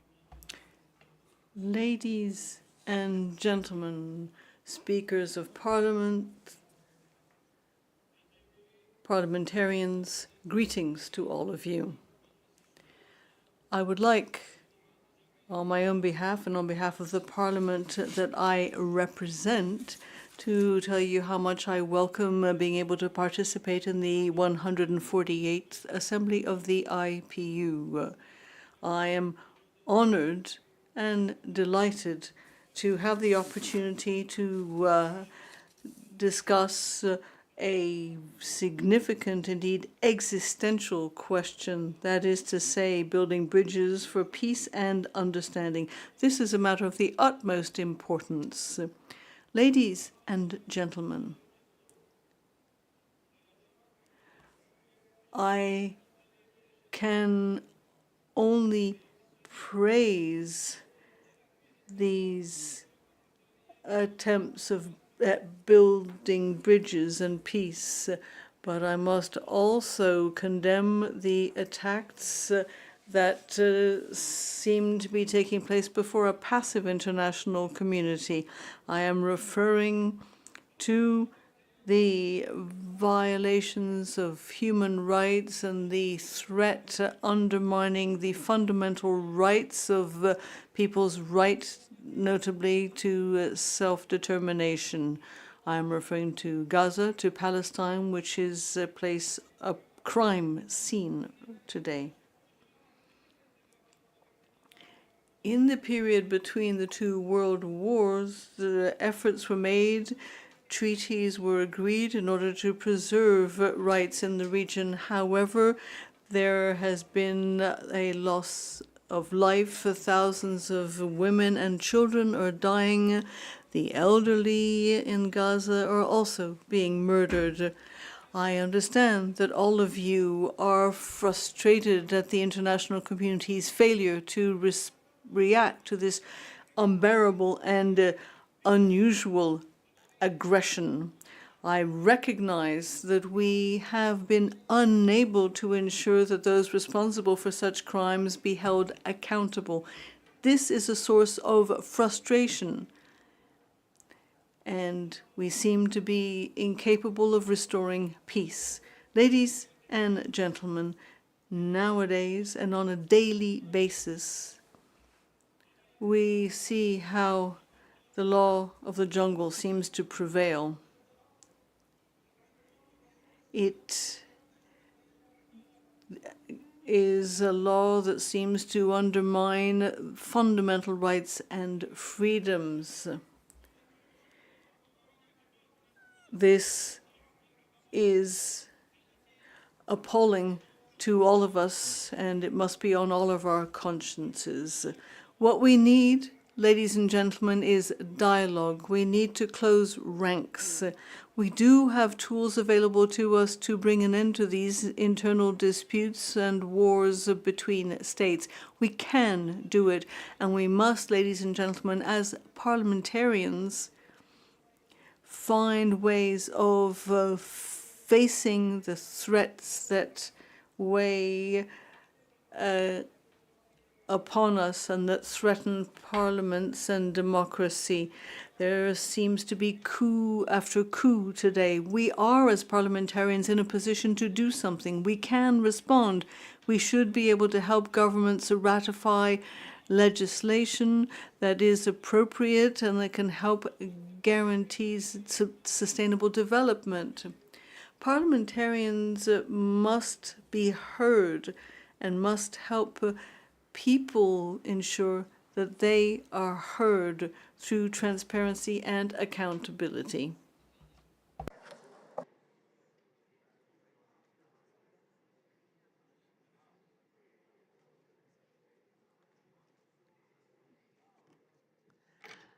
Madam President, distinguished colleagues, the focus of this IPU session on peace and security is most timely, given the multiple crises and the many conflicts around the globe, which require enhanced parliamentary input to facilitate cooperation and long-lasting solutions. The Parliament of Romania has always been a strong supporter of interparliamentary cooperation at regional, bilateral, and multilateral levels. Over 100 parliamentary groups contribute to enhancing Romania's ties with countries from all around the world. We joined the IPU in 1891, just 2 years after the creation of our organization. We participate in the OSCE, NATO, the Council of Europe Parliamentary Assemblies, and the Parliamentary Assemblies of Francophonie, and in various cooperation formats in our region. And in few months from now, Romania will host a major parliamentary diplomacy event, the 31st annual session of the OSCE Parliamentary Assembly, gathering together hundreds of parliamentarians from more than 50 countries across 3 continents to address the most pressing issues facing the transatlantic community. Dear colleagues, through parliamentary diplomacy, parliaments can open or maintain channels of dialogue, support political dialogue and mediation, and foster mutual understanding among countries. At the same time, parliamentary diplomacy is a unique capacity-building tool. It provides Parliament with the means to scrutinize foreign policy and the implementation of international agreements effectively. It helps parliaments to perform better, to be more transparent and open, and to give a stronger voice to the people that they represent. And by doing so, parliamentary diplomacy enhances the conflict prevention function of parliaments. Dear friends, the best way for parliaments to promote peace and security is by averting threats of conflict before they occur. This being said, we must recognize that today multiple crises and conflicts continue to lead the parliamentary diplomacy initiatives and formats that are necessary but we didn't wish for, including the task force created by the IPU following the Russian aggression against Ukraine. Unfortunately, parliaments throughout the world continue to dedicate valuable time and resources to address conflicts, instead of harnessing parliamentary diplomacy to its full extent in order to advance sustainable development all over the world. Finally, let me stress that parliamentary diplomacy is never conducted in isolation. Our actions in this field, no matter how innovative, refined, or diversified, will benefit the people we represent only if they are based on good governance and the full respect of the principles and values underpinning democracy, human rights, and the rule of law. The Parliament of Romania is committed to working together with parliaments around the world to uphold these principles and values, which are the building blocks for achieving lasting peace. Thank you. Thank you, Romania. We welcome to the podium Germany.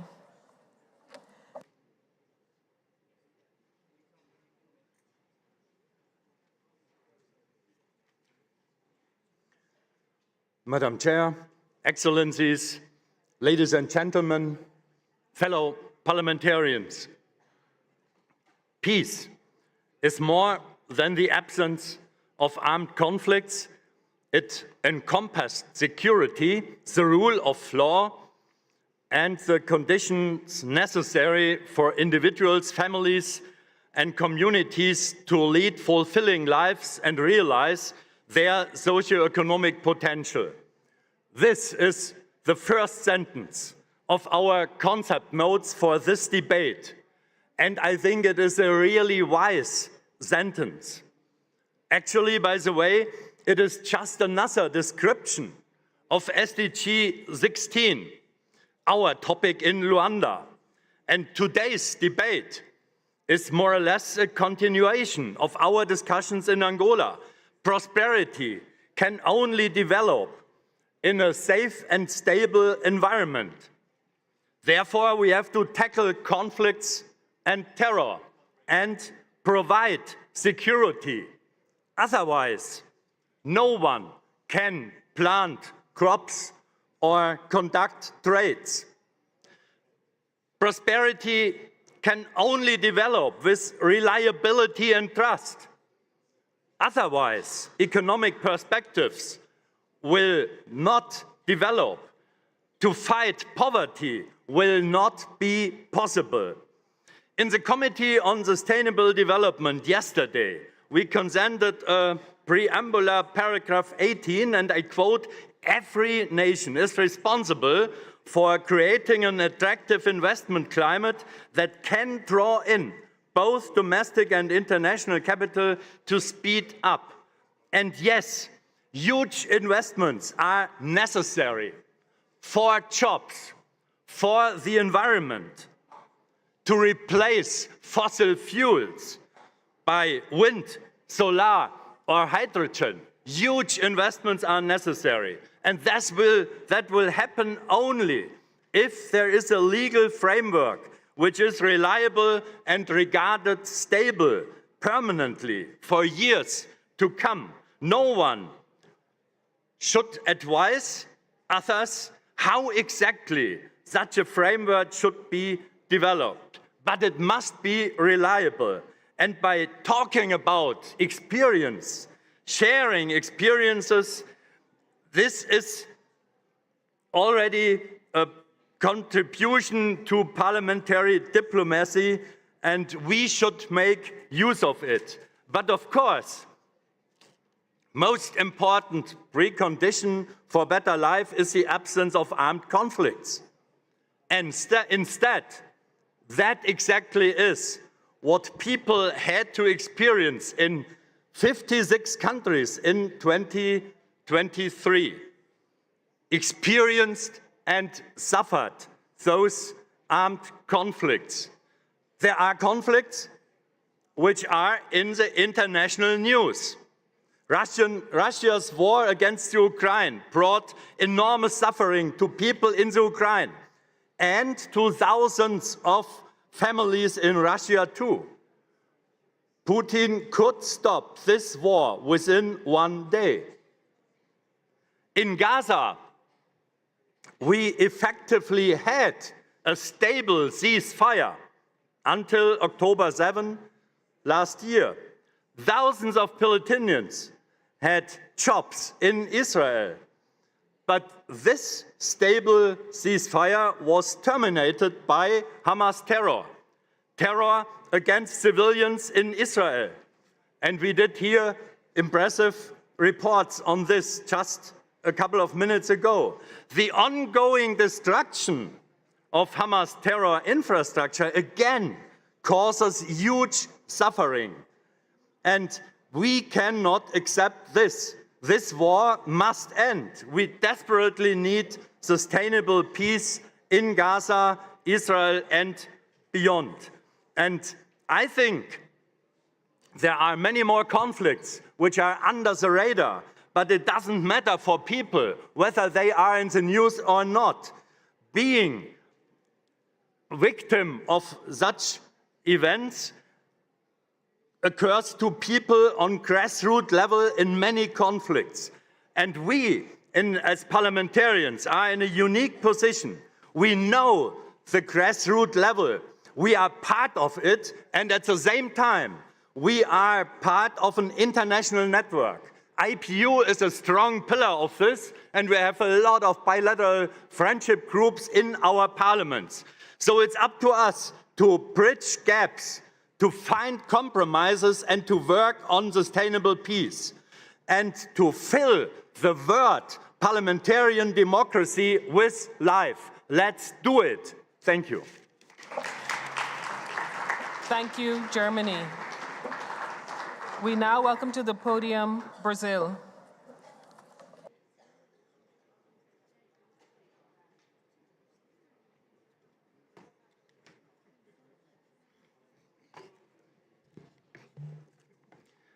Senhoras e senhores, é louvável que essa Assembleia... Ladies and gentlemen, it's remarkable that this Assembly, as its general debate, the building of bridges for peace and understanding, in the person of the President of the Interparliamentary Union, Tulia Axon, and the Secretary General of this organization, Martin Changong, I congratulate all the members who took part in the initiative to bring here such a pressing and necessary discussion. It is deeply saddening to realize that in the middle of 2024, almost 60 countries will be involved in armed conflicts. This shows that there is a lot to be done to ensure that people can live in dignity, freedom, and security. As long as there are wars, there will be innocent lives being lost. There will be children without access to health and education. There will be families without adequate food on their tables. There will be misery and social inequality, and therefore violations of basic human rights. The opposite is also true. Where injustice and social inequality prevail, these triggers emerge that fire weapons. Brazil is historically being a nation that promotes peace and diplomacy, the defense of peace, the peaceful resolution of conflicts, and the repudiation of terrorism and racism are guiding principles of our international relations, as established in our federal constitution. And the Brazilian parliament has not shied away from the institutional mission, taking a stance on various situations in which we see threats to the rights and freedoms of populations involved in conflicts. With the instruments at our disposal, such as motions and negotiations through parliamentary friendship groups with foreign nations, we have spoken out against violent attacks in defense of unjustly invaded nations, and in favor of welcoming and showing solidarity with war victims and refugees. Parliaments, especially those that defend democracy, have a duty to demand respect for the laws and fundamental principles of nations and peoples as contained in the United Nations Charter. In fact, strengthening international organizations is a topic that should be discussed more in national parliaments. Brazil has expressed its interest in reforming the system of global governance in order to give more legitimacy and strength to the decisions taken in international collegiate bodies such as the Security Council and the World Trade Organization. Ladies and gentlemen, the humanitarian cost of a war is terrible, and its effects last beyond our horizons. It is not possible to have peace, for instance, where hunger still persists, And it is in this context that countries that excel in food production take on an unavoidable responsibility, overcoming trade barriers and disseminating public food security policies for vulnerable populations are measures in which the parliaments play a decisive role in promoting peace. We have to make sure that the legislation that is effective in the fight against hunger, which obviously goes hand in hand with acts of government, these should be replicated wherever possible. And this is an endeavor that the Brazilian parliamentary diplomacy has embraced with the support of friendly nations. Within the institutional structure of the Chamber of Deputies in Brazil, we have the Secretariat for International Relations, which works to establish and strengthen our connections with other parliaments. We believe in the power and importance of parliamentary diplomacy to spread good practices around the world and thus contribute to building and strengthening more democratic relations within each country's borders and more friendly, peaceful and supportive relations abroad. Brazil's National Congress has the ability to project national interests abroad, promote exchanges, and create new channels for dialogue. We have been working to ensure that this role is increasingly recognized and valued. And we do believe, more and more, that this is the right and fairest way to offer our services for the cessation of violence and peaceful resolution of conflicts, with respect for self-determination and the territorial integrity of states. As Mrs. Zilda Arns, a Brazilian doctor who was nominated for the Nobel Peace Prize, said, "Peace begins within each person and is passed on to others." Whether here in this House or in our national parliaments or in our constituencies, our role is to strive for the common good, and that good goes hand in hand with harmony and understanding between population groups and countries. We need to make peace spring up in us so that we can sow it everywhere. Thank you very much. Thank you, Brazil. We now welcome the United Kingdom to the podium.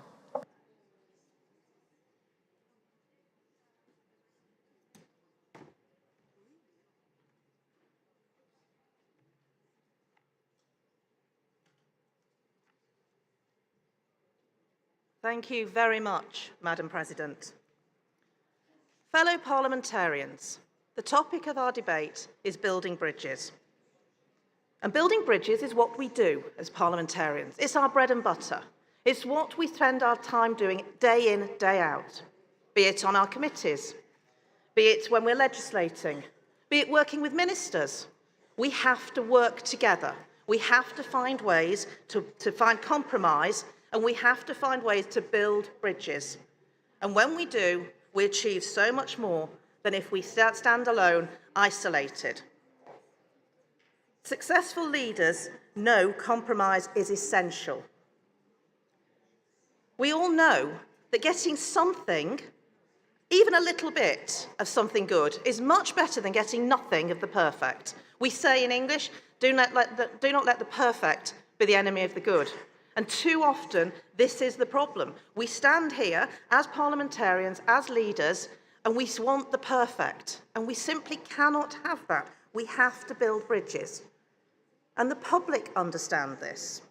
I want to give you two examples in my own parliament of where building bridges failed and where building bridges was a success. The example of it not working well was when the United Kingdom decided to leave the European Union. Now, I pass no judgment on that decision. It was a decision taken by the people of the United Kingdom in a referendum. But it was Parliament's job to deliver on that decision. And simply, we just didn't do that for far too long. Parliamentarians who wanted to stay in the European Union and have a second referendum joined forces with parliamentarians who wanted to leave the European Union with no deal whatsoever. They couldn't both get what they wanted, but they let the perfect be the enemy of the good. And it resulted in stasis, it resulted in the public treating us with the most incredible disdain, and it resulted in many good friends losing their seats at a general election. But we can see examples where it works. And I cite the Belfast Good Friday Agreement, which was signed 26 years ago. This was an example of where politicians were prepared to work together and make compromises. They were prepared to build bridges. And the IPU has played a very significant role in that process, because it was the IPU, the British group of the Interparliamentary Union, and the Irish group that formed a friendship group known as the British-Irish Parliamentary Board way, way before the Good Friday Agreement. It was those parliamentarians working together, realising that we have so much more in common that divides us, that laid the groundwork for those leaders to make the difficult decision and to make the compromises that were necessary to achieve peace. Parliamentarians. If everyone could move away from the ideal just a little bit, we will achieve so much more. Absolutism and populism are the enemies of this. Describing to people that they can have everything they want and you can deliver everything they want is simply not feasible. And it ends up with the public thinking that we are not worthy to hold the position of elected parliamentarians. The alternative to working together is chaos. There are malign influences in the world who don't believe in the world order. They don't believe in the rule of law. They believe that there should be chaos. And they are the malign influences that are stopping us making the right decisions and the right compromises that are needed in this very, very challenging world. So this is a choice for all of us. Are we going to work together and do the job for which we were elected? Or are we going to watch the world descend into chaos and the end of democracy? Frankly, parliamentarians, it's up to us. Thank you. Thank you to the United Kingdom. Our next speaker is New Zealand. And as New Zealand comes to the podium, I would like to introduce the next chair of this assembly, Ms. Ana Brunkovic, who is the Speaker of the National Assembly of Serbia. Thank you.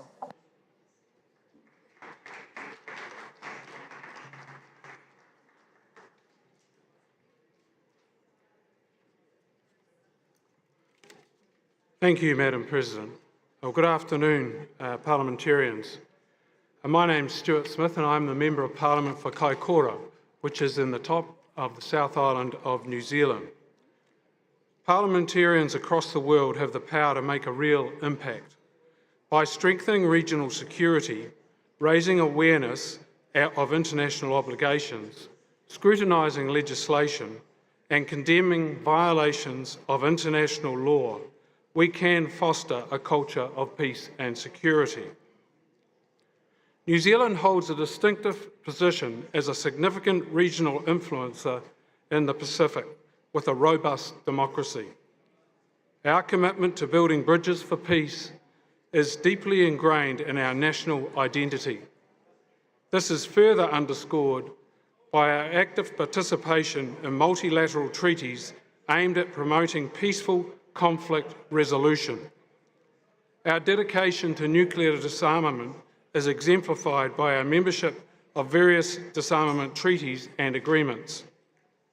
The passing of legislation such as the New Zealand Nuclear Free Zone Disarmament Act of 1987 reflects our stance against nuclear proliferation. Moreover, our parliamentary system provides a platform for cross-party collaboration, enabling us to actively engage in international security efforts. As a dialogue partner with the regional organisations like ASEAN and the Pacific Islands Forum, we have a unique opportunity to foster cooperation and stability in the Pacific region, tackling emerging challenges with innovation and integrity. New Zealand's reputation as the honest broker in regional security peacekeeping is testament to our values of fairness and honesty. Our contribution to over 40 UN peacekeeping operations signify our enduring commitment to global peace and security. Furthermore, our interparliamentary friendship groups strengthen diplomatic ties and promote parliamentary democracy. Through direct engagement with legislators from other countries, these groups enhance mutual understanding and collaboration on regional and global challenges.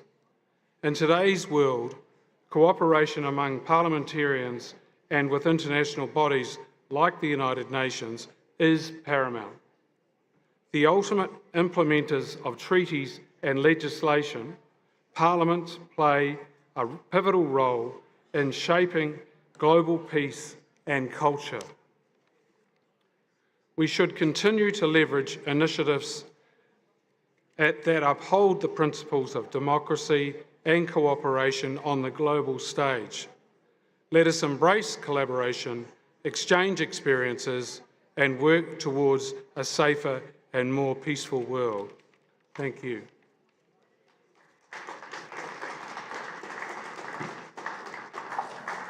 Thank you. I would now like to invite Bahamas and then Austria. Thank you.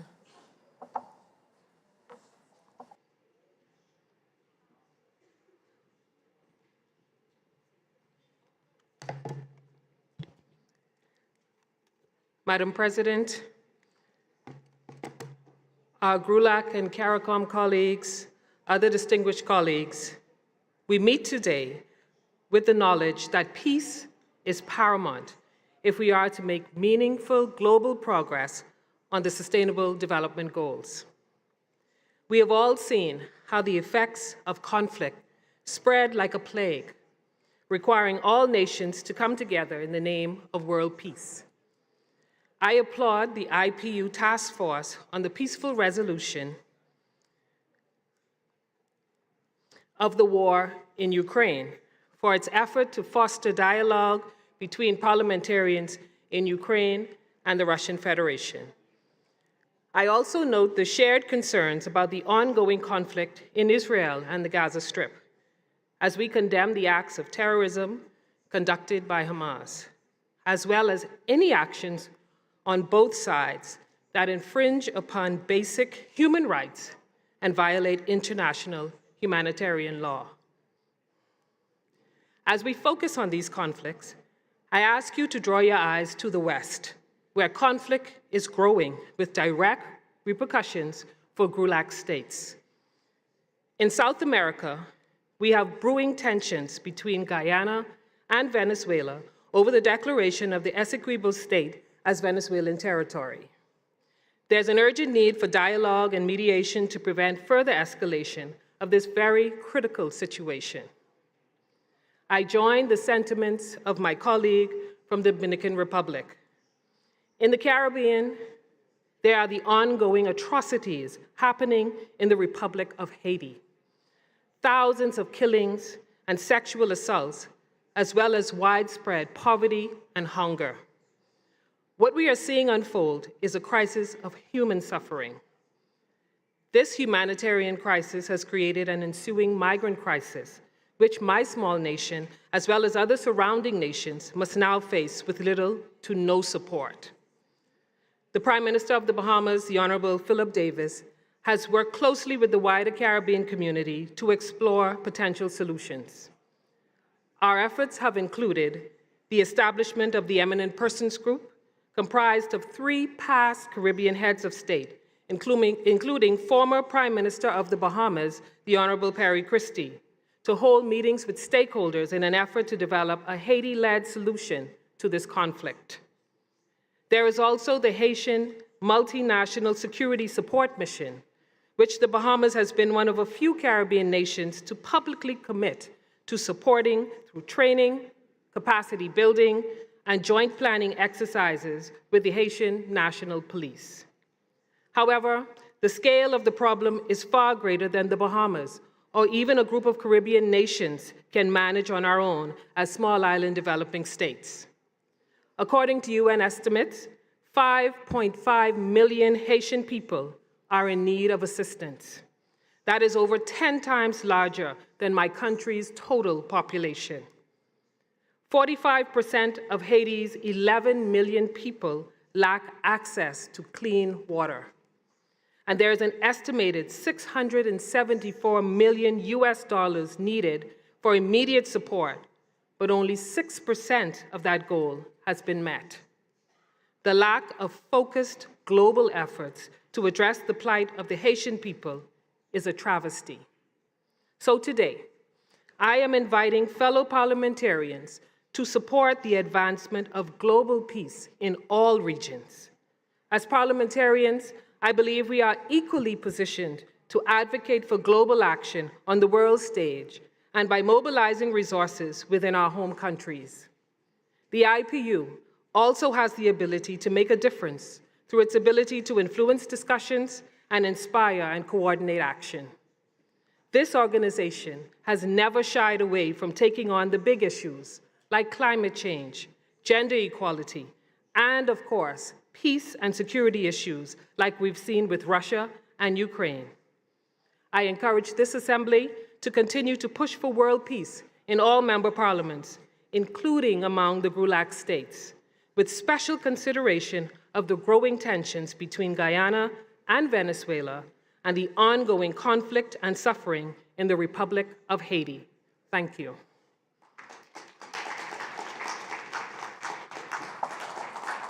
Thank you. I'd like to now invite Austria and then Lithuania.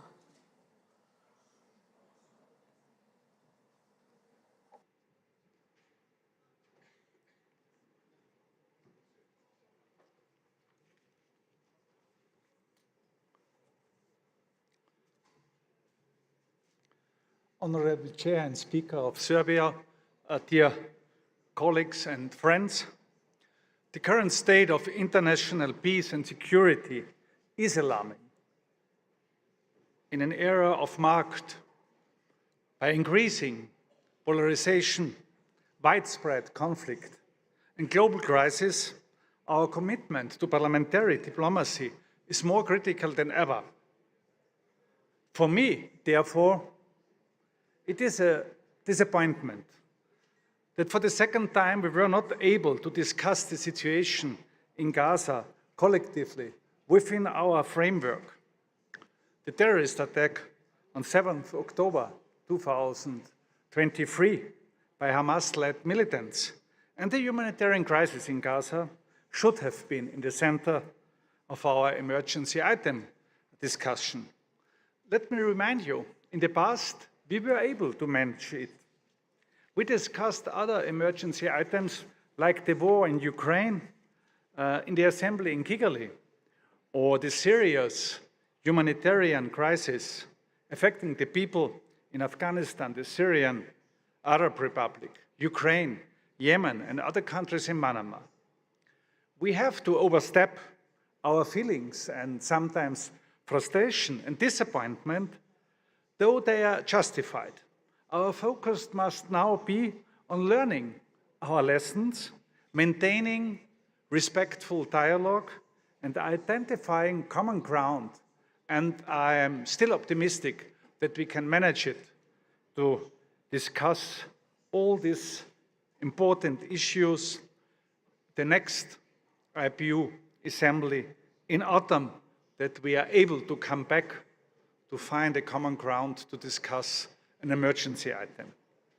Dear colleagues, beside the fight of Israel against the Hamas terrorists and the war in Ukraine, both were mentioned very often, we should have further emerging threats in our focus.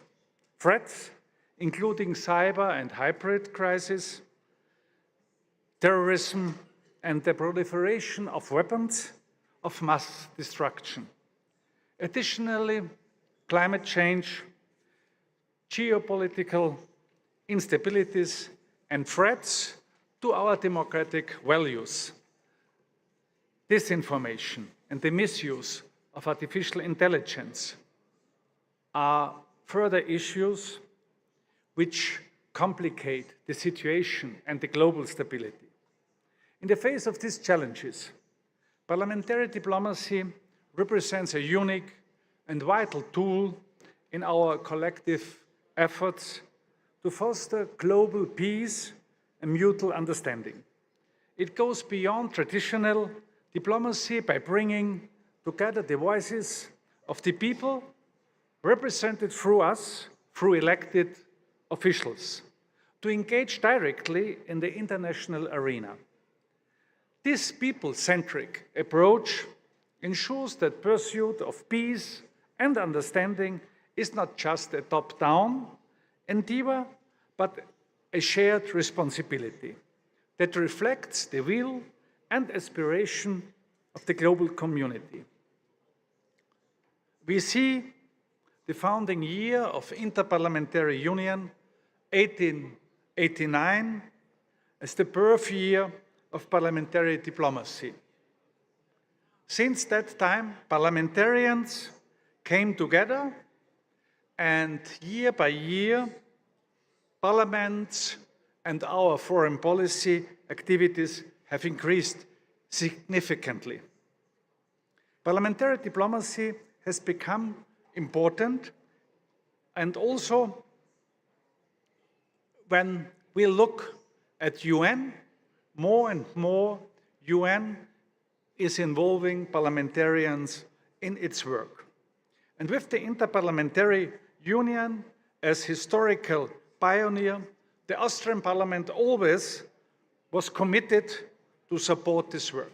We were the first national parliament to co-host the World Conference of Speakers of Parliaments in Vienna in 2021. And we try, therefore, to be one big supporter of all these interparliamentary activities. And as my colleagues from New Zealand and Bahamas mentioned before, let us work together for a peaceful and safer world. It is our duty to do this work. Thank you. Thank you very much. I would now like to invite Lithuania, followed by Hungary, and then China. But Lithuania has the floor. Thank you.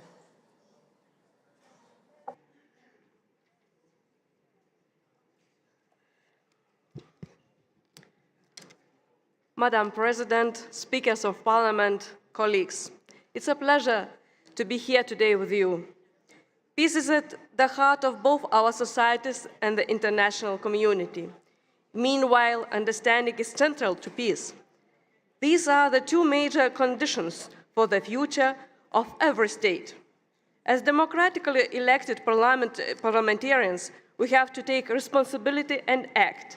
Not only must we be concerned about the internal stability of our countries and the peaceful coexistence of all groups of society, but we must also become defenders of the principles of international law. We have a number of instruments that we could use to end this. First of all, we must not remain indifferent. We must not remain on the sidelines.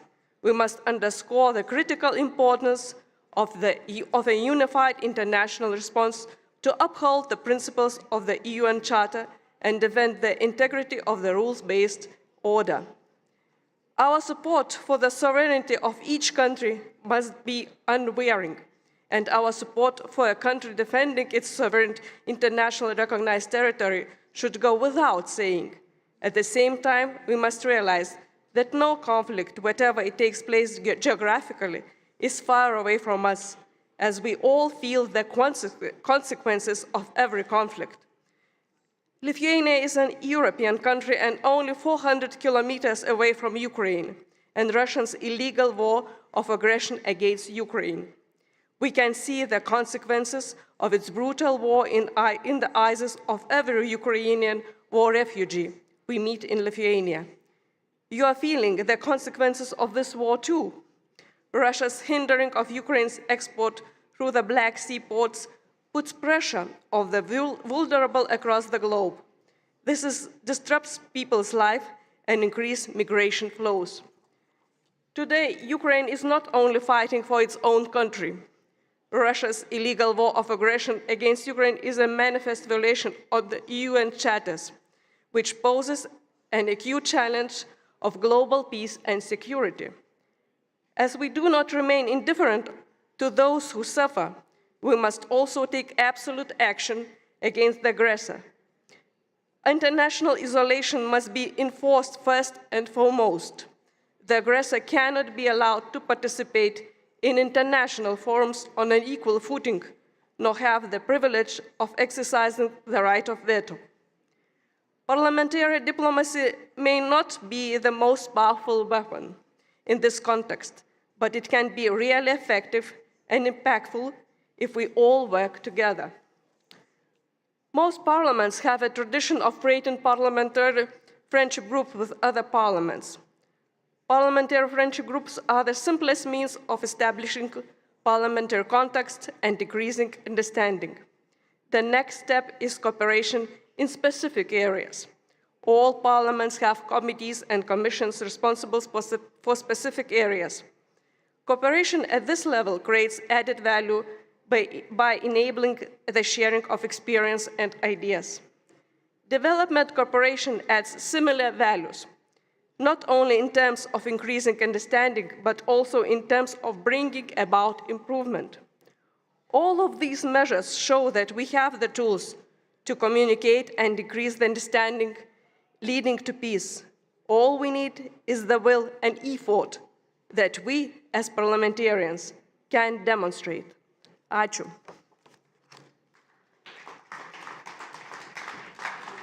Thank you very much. I would like to invite now Hungary, and then China, and after China, Cyprus.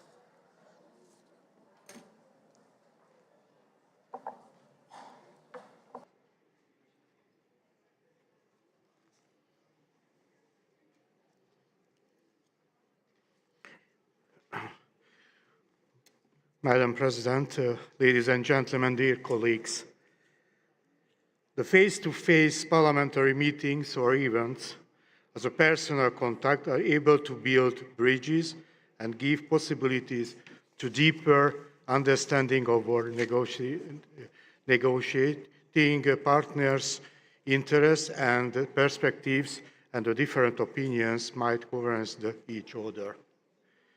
Hungary believes that armed conflicts around the world must be solved only through negotiation, and that the parliamentary diplomacy may also be an important tool to maintain sustainable peace. We have to believe in it in order we can reach consensus and realize lasting peace instead of continuous arms race, which may result in further expansion of armed conflicts on all continents. The special bodies of the IPU are the best examples of parliamentary diplomacy, as the main goal of their work is to bring the parties concerned to the negotiating table and find solution to the problems. Fellow parliamentarians, this year marks the 137th anniversary of the foundation of the Interparliamentary Union. Hungary, as one of the 9 founding members of the IPU, has been playing an important role in its long-lasting history. The Hungarian parliament hosted 3 times IPU assemblies. Nowadays, all members of the Hungarian National Assembly are also members of the Hungarian National Group of the IPU. The main tasks of the National IPU Group are, in the domestic context, to assist the work of the bilateral and multilateral friendship groups established by MPs within the framework of the National Assembly and in terms of the international relations of the National Assemblies to participate in its international activity. The activity of the friendship groups is an integral part of the bilateral parliamentary diplomacy, and therefore it's essential to maintain the foreign relations of the National Assembly. In the present parliamentary term, there are 93 friendship groups in the Hungarian parliament, with about 130 MPs taking active part in their work. Dear colleagues, let me underline the importance of the role IPU plays in the national context. The IPU is a special forum of the parliamentary diplomacy through which MPs can inform other nations' delegates, both in the oral or writing form, of the political, economic, and social processes occurring in their home countries. Ladies and gentlemen, peace is our most prestigious position.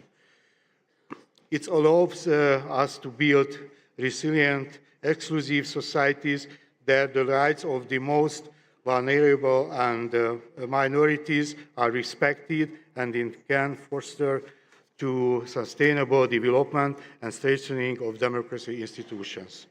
The IPU was created to preserve peace, and we believe that all its members' parliaments must contribute to the achievement of this goal. We have been believing in IPU crucial role of the fostering parliamentary diplomacy from its creation until nowadays, and shall do our utmost in order to serve its aims. Thank you very much for your attention. Thank you very much, and I would like to invite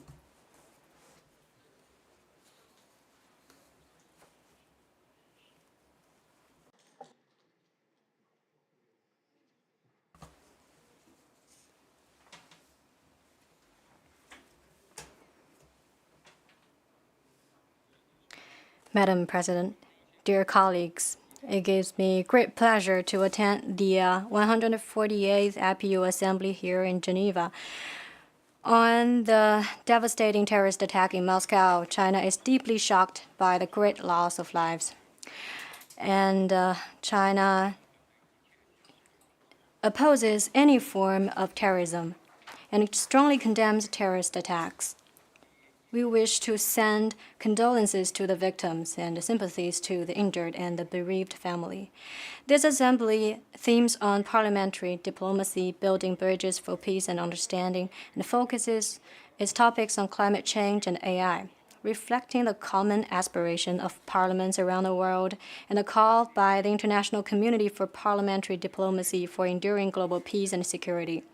Madam President, dear colleagues, 7 years ago, it was in Geneva where President Xi Jinping expounded on the building of a community with a shared future for mankind and called for building an open, inclusive, clean, and beautiful world of lasting peace, universal security, and shared prosperity.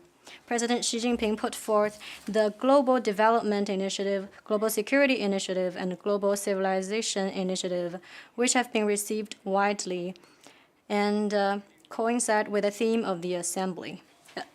Parliaments are power organs with significant influence.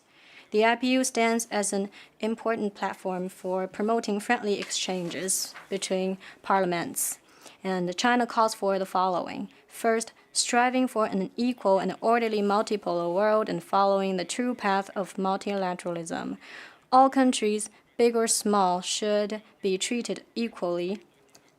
We should firmly uphold the international system with the UN at its core and the international order underpinned by international law, and make the global governance system, including the international economic and financial system, more just and equitable. Second, settling differences and disputes through political consultation, and cementing peace and tranquility. We're following closely the humanitarian situation in Gaza, and we call for efforts toward a comprehensive ceasefire with the greatest urgency. We should avoid the world being weighed down again by bloc confrontation and Cold War mentality. We should work hard toward peace talks to end conflicts and wars at an early date. China promotes the Global Security Initiative, advocates the vision of common, comprehensive, cooperative, and sustainable security. China appreciates the efforts by the IPU in tackling international and regional hotspot issues and building consensus and solidarity for overcoming challenges. Third, upholding the principle of planning together, building together, and benefiting together.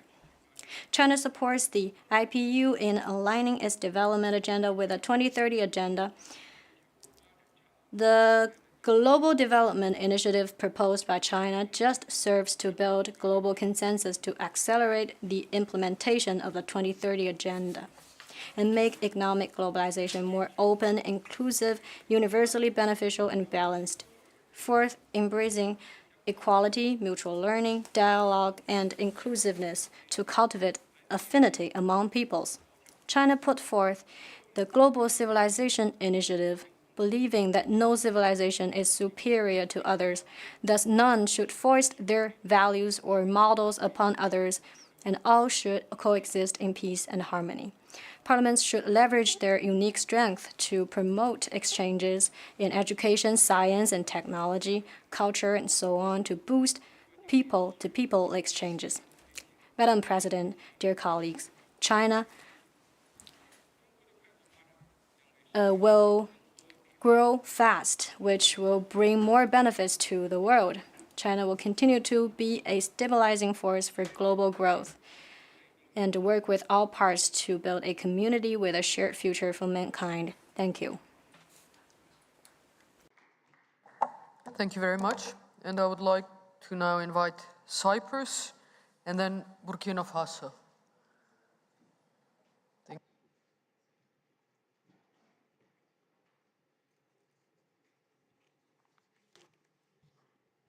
Madam President and dear colleagues, parliaments hold a key role in sustaining peace at national, regional, and international levels. By leveraging its unique assets compared to traditional diplomacy to serve our common goals.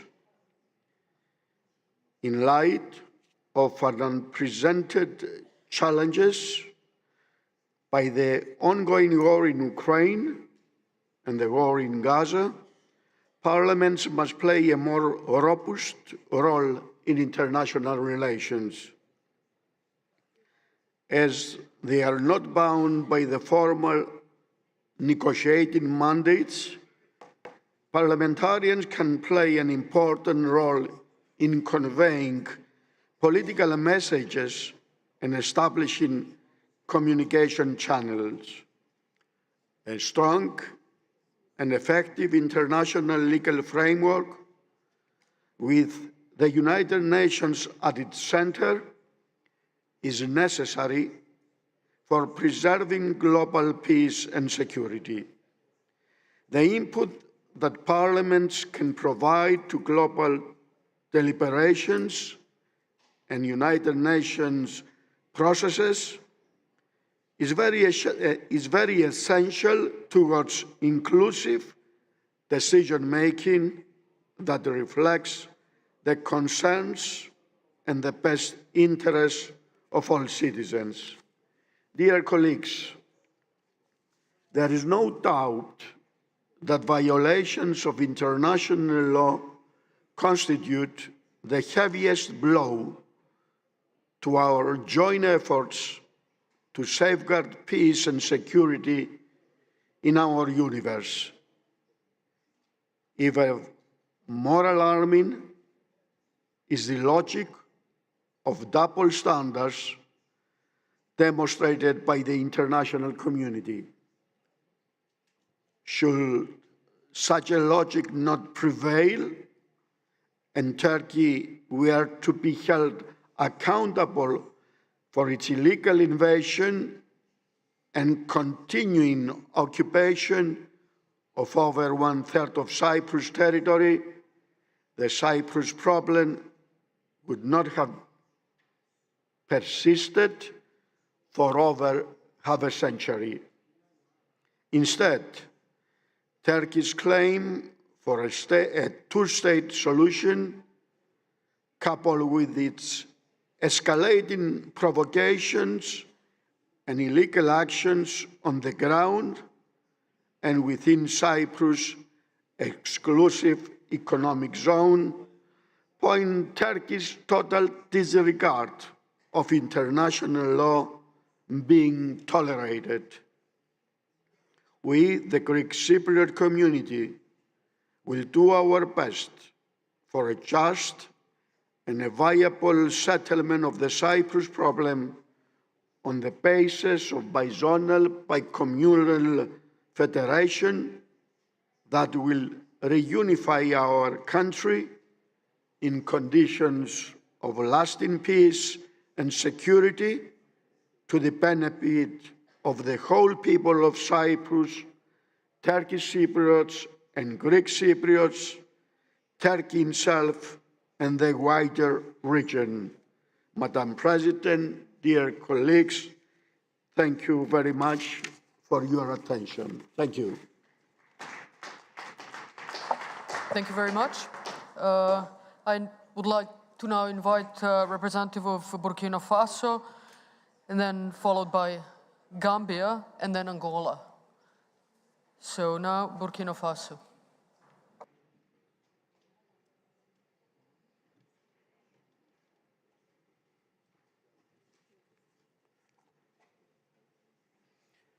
Excellence.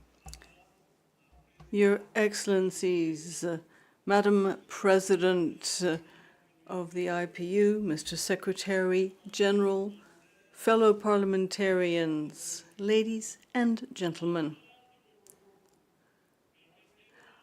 I would like at the outset to thank the President of the IPU and the Secretary General for having organized this assembly.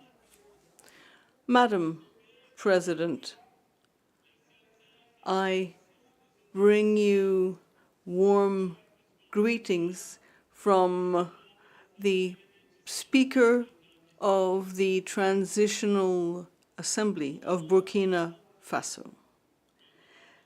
Parliamentarians, ladies and gentlemen, this is a debate on parliamentary diplomacy, building bridges for peace and understanding. This is a theme that will give us the opportunity to think about the significant role that parliamentarians can, or should I say must, play with respect to bringing about international peace and security. Burkina Faso was a place of peaceful coexistence, but today it is undergoing cowardly terrorist attacks, undermining the welfare of our peace-loving peoples.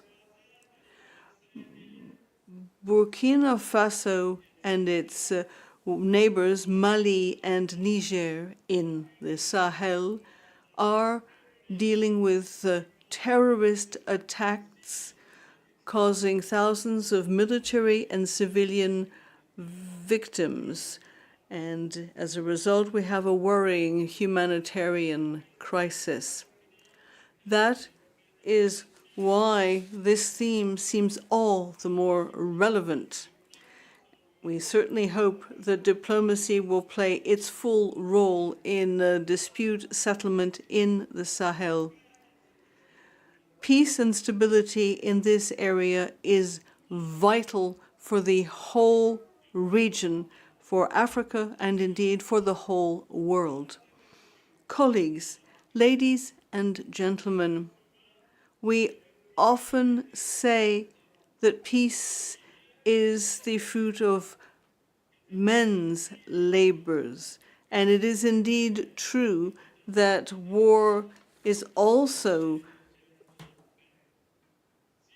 a man-made thing. War and peace are both human. So we must think how we can bring about an end to conventional wars, but we also have to think about the war that we are dealing with, which is not a conventional one.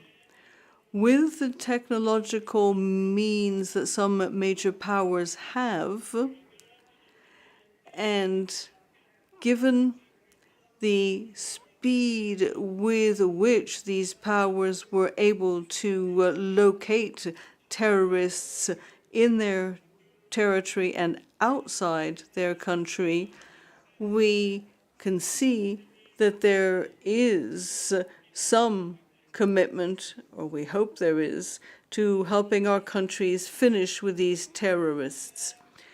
Parliamentary diplomacy could involve the exchange of good practice when it comes to peace building and ways of ensuring that we all do something to help the Sahel countries that have fallen prey to terrorism. I would appeal to international solidarity. We hope that you will come to the assistance of the Sahel Alliance countries. You must show commitment to parliamentary diplomacy. We have faith in that diplomacy's ability to help bring about peace and mutual understanding throughout the world. We must work together, hand in hand. Colleagues, ladies and gentlemen, in conclusion, I would like to share a view with you.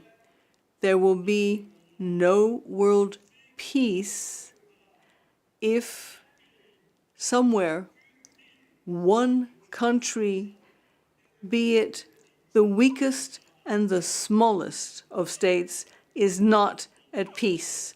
Long live parliamentary diplomacy, long live the IPU. Thank you. Thank you very much. And now Gambia takes the floor, please.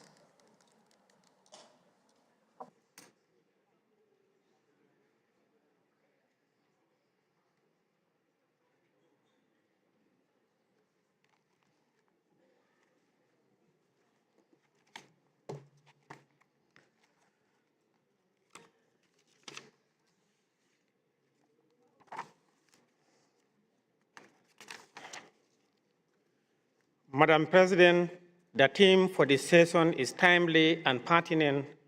In a world troubled with strife, division, and uncertainty, parliamentary diplomacy emerges as a beacon of hope for fostering peace, dialogue, and mutual understanding.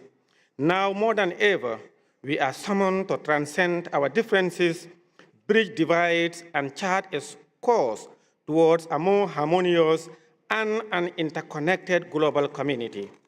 At the heart of parliamentary diplomacy lies the recognition that dialogue, cooperation, and meaningful engagement is an indispensable tool for resolving conflicts, promoting reconciliation, and advancing the shared interests of humanity. As parliamentarians, we bear a solemn responsibility to uphold the fundamental principles of democracy, human rights, and the rule of law, tirelessly working towards the collective well-being of our citizens and the broader international community. Today, we are reminded of the pivotal role of the parliamentary diplomacy and democracy plays in addressing the pressing challenges confronting our world. Chronic conflicts in Africa, spanning nations like the Democratic Republic of Congo, Sudan, Somalia, and the Central African Republic, continue to inflict profound suffering upon communities, disrupt livelihoods, and exacerbate humanitarian crises. Moreover, the ongoing conflict between Russia and Ukraine serves as a stark reminder of the fragility of peace in Europe and its far-reaching implications for individuals and nations far and near in the conflict zone. The impact of these conflicts extends far beyond the immediate victims, affecting the lives of people worldwide. As conflicts persist, the global cost of living escalates, rendering necessities increasingly unaffordable for millions. Food insecurity, human displacement, and economic stability are just a few of the dire consequences faced by individuals and communities tangled in the crossfire of conflicts. Madam President, the enduring Israel-Palestinian conflict underscores the urgent need for concerted efforts towards peace and reconciliation. The government and people of the Gambia, under the leadership of His Excellency President Adama Barrow, stands in solidarity with the international community in condemning all forms of violence and aggression, particularly the recent Israeli military operations in Gaza. These operations have resulted in the loss of innocent lives, widespread destruction to properties, and profound humanitarian suffering. We echo the call for an immediate ceasefire in Gaza and across Palestine to prevent further bloodshed and alleviate the dire humanitarian situation facing the Palestinian people.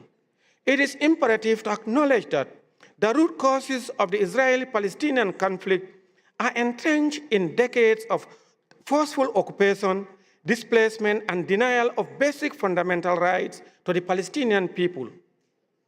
The government of the Gambia reaffirms its commitment to upholding international law, human rights, and the United Nations General Assembly resolutions as the foundation for any meaningful and lasting resolution to this enduring conflict.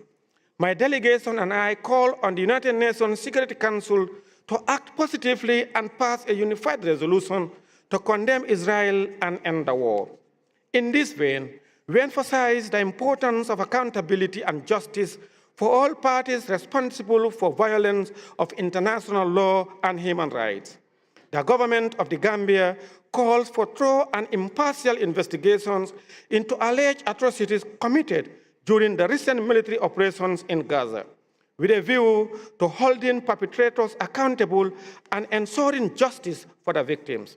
Furthermore, we reiterate our unwavering support for the legitimate aspiration of the Palestinian people to establish an independent and sovereign state of Palestine, with East Jerusalem referred to in Arabic as Al-Quds al-Sharif as its capital, based on the pre-1967 borders.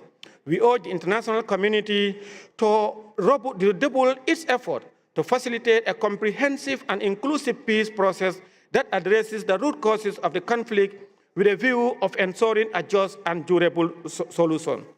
As world's largest gathering of parliamentarians, we bear a profound responsibility to advocate for dialogue, reconciliation, and respect for fundamental human rights of the people of all nations across the globe.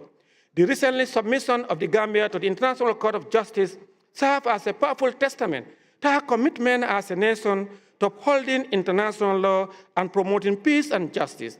In this submission, the Gambia emphasized to the ICJ that Israel's occupation of Palestine is illegal and must be ended immediately.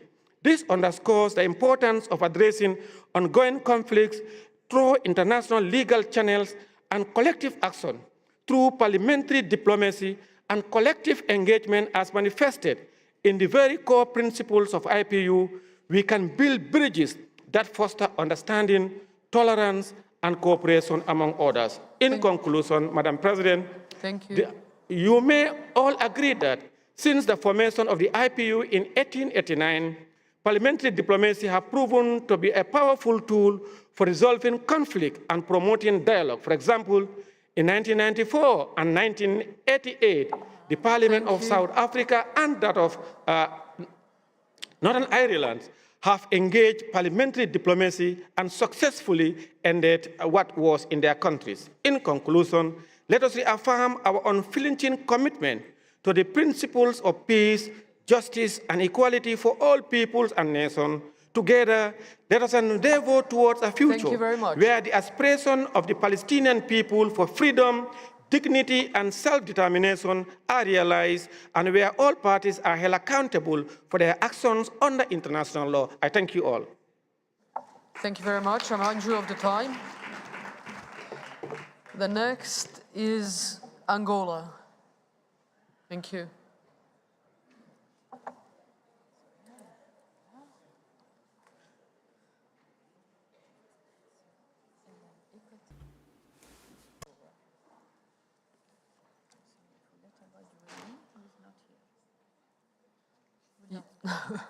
Excelências, Presidente da UE. Honorable President of the IPU, dear colleagues, ladies and gentlemen, first of all, Madam President Tulia Jackson, allow me through you to thank all the delegations that were present in Luanda, Angola, for the 147th IPU Assembly. Your support, both direct and indirect, was crucial for us to be able to hold a successful assembly in Luanda. We are therefore grateful to you for honoring us with your presence, and we reiterate our special thanks for the technical support provided by the IPU Secretariat. It is with great honor that we address you from this rostrum on a topic of vital importance today. We are living through a period of intense instability in the international system with wars, macroeconomic challenges, political polarization, economic and social inequalities, cybersecurity and climate change, which daily endanger understanding between peoples and, consequently, peace. Madam President, Excellencies, ladies and gentlemen, parliamentary diplomacy, the focus of this general debate, is currently seen in a world marked by divisions and conflicts as a beacon of hope and a path to peace and mutual understanding. It has an important role to play in building bridges between nations and cultures and promoting dialogue and cooperation as opposed to conflicts and hostilities. I am pleased to be able to share this space in which different points of view are welcomed and respected.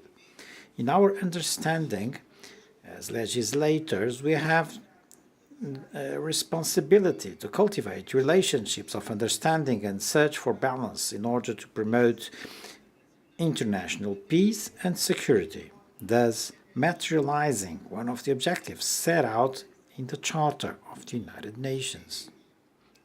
Excellencies, our ability to establish a constructive dialogue with parliamentarians from other nations is therefore essential for overcoming differences and finding peaceful solutions to the global challenges that confront humanity.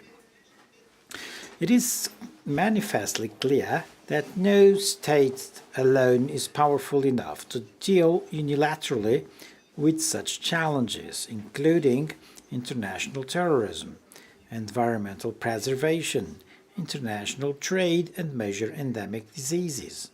For this reason, our commitment to parliamentary diplomacy must be unwavering in order to strengthen international relations and foster the trust needed to resolve the conflicts of our time. As elected representatives of the people, our responsibility is also to seek peaceful solutions to global challenges, rather than just dealing with the national interests of our states. We therefore have the moral obligation to work side by side in favor of a peaceful, tolerant, and above all, fairer and more harmonious world.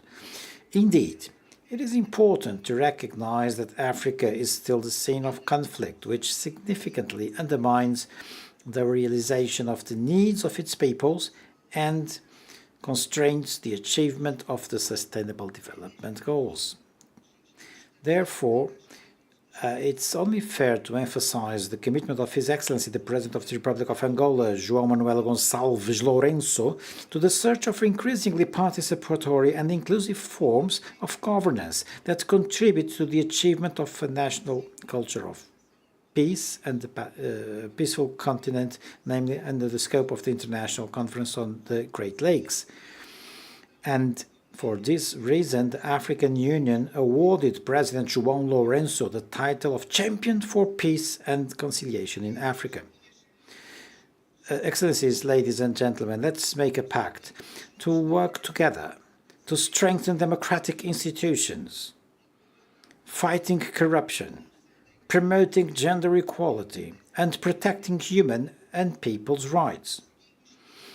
In the spirit of Ubuntu, we must do everything we can to treat our neighbor with dignity as a fellow human being. We are all part of the same human family, and no people should feel more privileged than others or with more rights than others. This means that the Ubuntu philosophy must always permeate our efforts in parliamentary diplomacy in order for us to build a brighter future for all. May this debate be a significant step towards strengthening parliamentary diplomacy and building a more peaceful, just, and supportive world for generations to come. Many thanks to everyone present. Thank you. And I would now like to invite the representatives of Equatorial Guinea to take the floor. And again, just be mindful of the time, please. Thank you.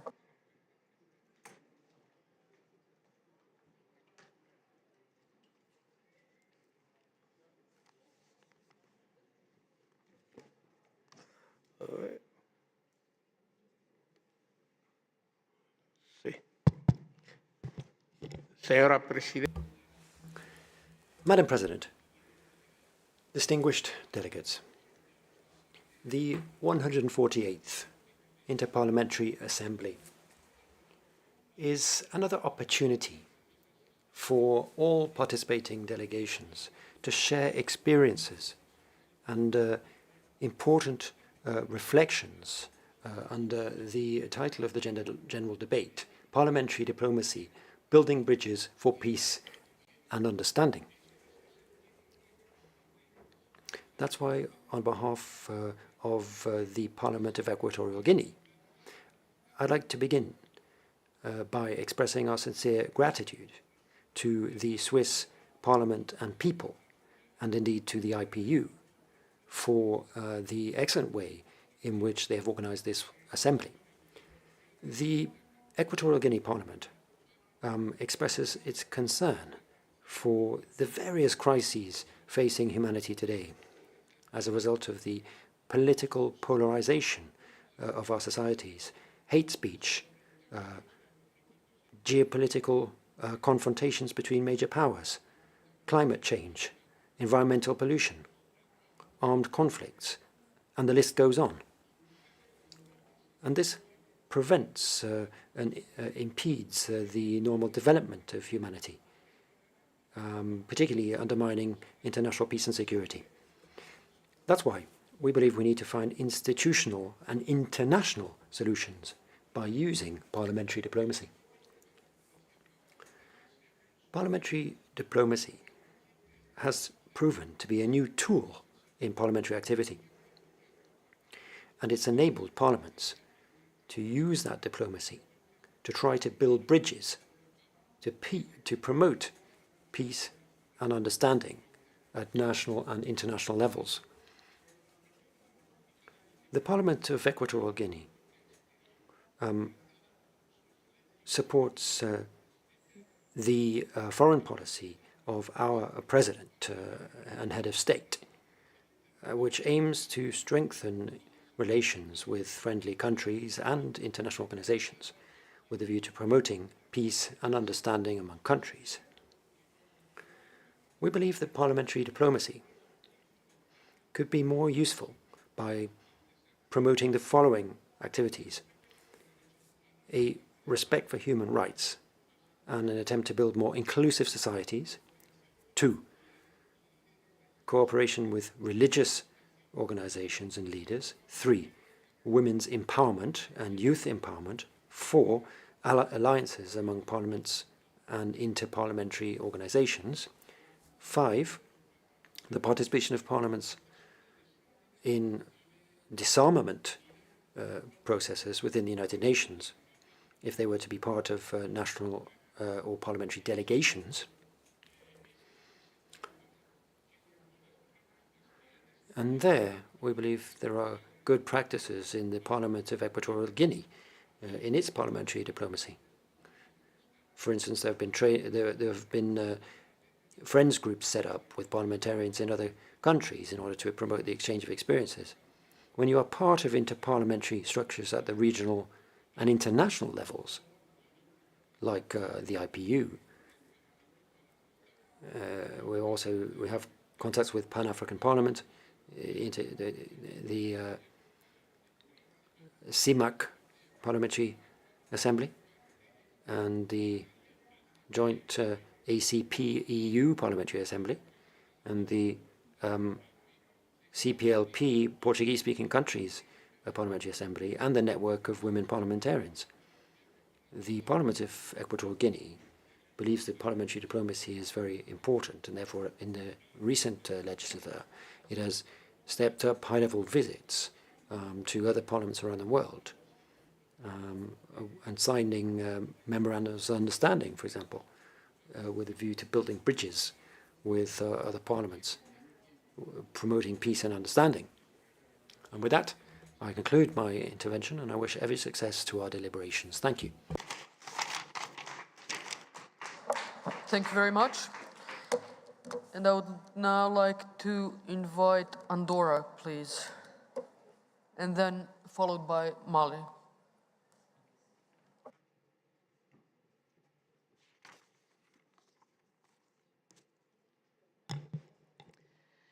Madam President, distinguished parliamentarians, this past year, regrettably, has been marked by a significant number of armed conflicts. And this multitude of active confrontations is taking place in a multipolar, heterogeneous, divided world, which continues to suffer from serious natural disasters, which may lead to waves of climate refugees. In this period of global instability, where the use of force seems to have become widespread and goes unpunished,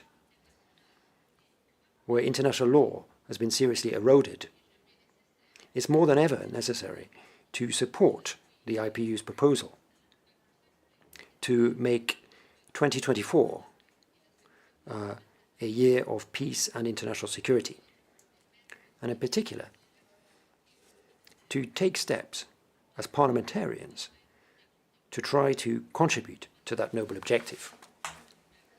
As representatives of our people, we have a duty and a responsibility to play a key role both within our borders and beyond. At the domestic level, as politicians, we mustn't lose sight of the fact that there are limits to what we should do in order to try to win elections or obtain influence. Combating political polarization and hate speech must be at the forefront of our agenda at all levels. We also believe that it's vitally important for national governments to invest in their societies. For instance, by providing equal opportunities to all sectors of the population through a fair educational system, promoting peaceful coexistence and social cohesion in order to prevent separatists or extremisms. But we're also aware that education alone isn't enough to resolve certain problems. By way of example, political disinformation and the spread of fake news are often used for specific political purposes. And that's not the fault of our fellow citizens. It's a problem of education, especially as artificial intelligence is a tool used to promote opportunistic speech designed to influence the public opinion in a specific direction. That's why it's absolutely vital to share good practices in order to counter polarization and regulate artificial intelligence. Beyond our borders, parliamentarians also have a responsibility in parliamentary diplomacy, which provides us with enormous opportunities. None of our countries is immune from global events, and in the current context, we must be open to collaborating and remain open to dialogue. The IPU provides that space for meeting and for mutual understanding and creating networks, because we must pursue dialogue in spite of our divergences. We must believe in parliamentary diplomacy, a type of diplomacy that is complementary to and can reinforce governmental diplomacy, a type of diplomacy where parliamentarians can work slowly but surely to try to resolve disputes and depersonalize conflicts. It's our duty to work to improve the lives of our fellow citizens, to make a contribution to our societies, and at the end of the day, to help make and create a better world. Let's engage in a process of self-reflection in order to identify what more we can do to promote peace and security. Let's identify the barriers and set ourselves tangible goals that will help us to meet these urgent and important objectives, because there won't be progress without real determination and tangible steps. Without progress, there remain serious and real risks. Thank you very much for your attention. Thank you very much. I would now like to invite the representative of Andorra, Mali, followed by San Marino. Thank you.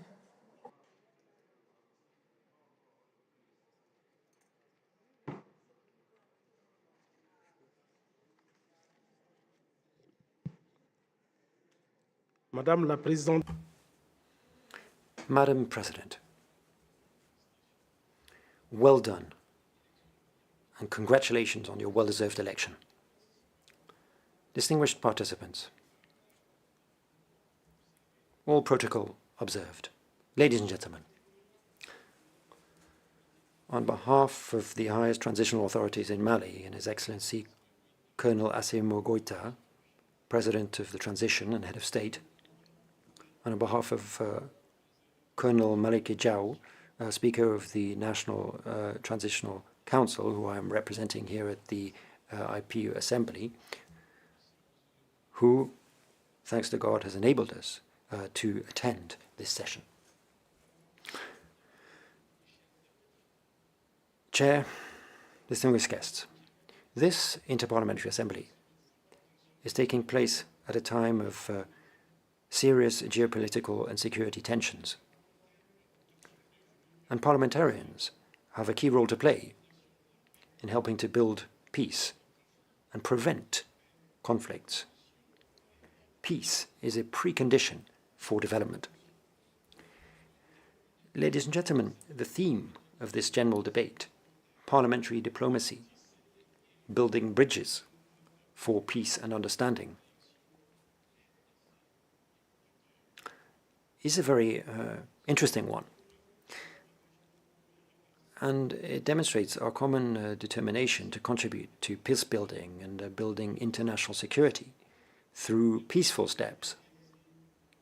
We must try to achieve the aspirations of our people to live in peace and security. My country, Mali, has suffered from terrorist armed groups who are working hand in hand with separatists and have been doing so for more than a decade now. In the north of our country, terrorists have occupied Kigal, and in spite of the presence of international Barkhane forces and Serval and MINUSMA, missions that have, and this has actually prevented Malian forces from getting access to part of our territory. Foreign troops had to be asked to leave in order to help our country try to retain its full sovereignty over its full territory. Dear colleagues, distinguished participants, building alliances between the countries of the Sahel, Burkina Faso, Mali, Niger,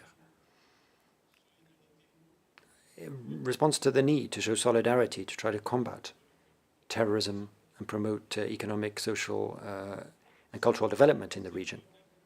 And this assembly is an attempt to have a new opportunity to boost parliamentary democracy and to help it be restored as an instrument for international peace and security. The rest of the world expects results because every assembly is so expensive to the budget of our states who are in conflict. And that's why we hope this 148th Assembly will come up with important resolutions to support parliamentary diplomacy with a view to preventing violent conflict and consolidating parliamentary peace. And I wish to conclude by urging richer states to finance development projects in countries in conflict and to take steps to protect the rights and well-being of vulnerable populations. Thank you. Thank you very much. The next is San Marino, followed by Chad.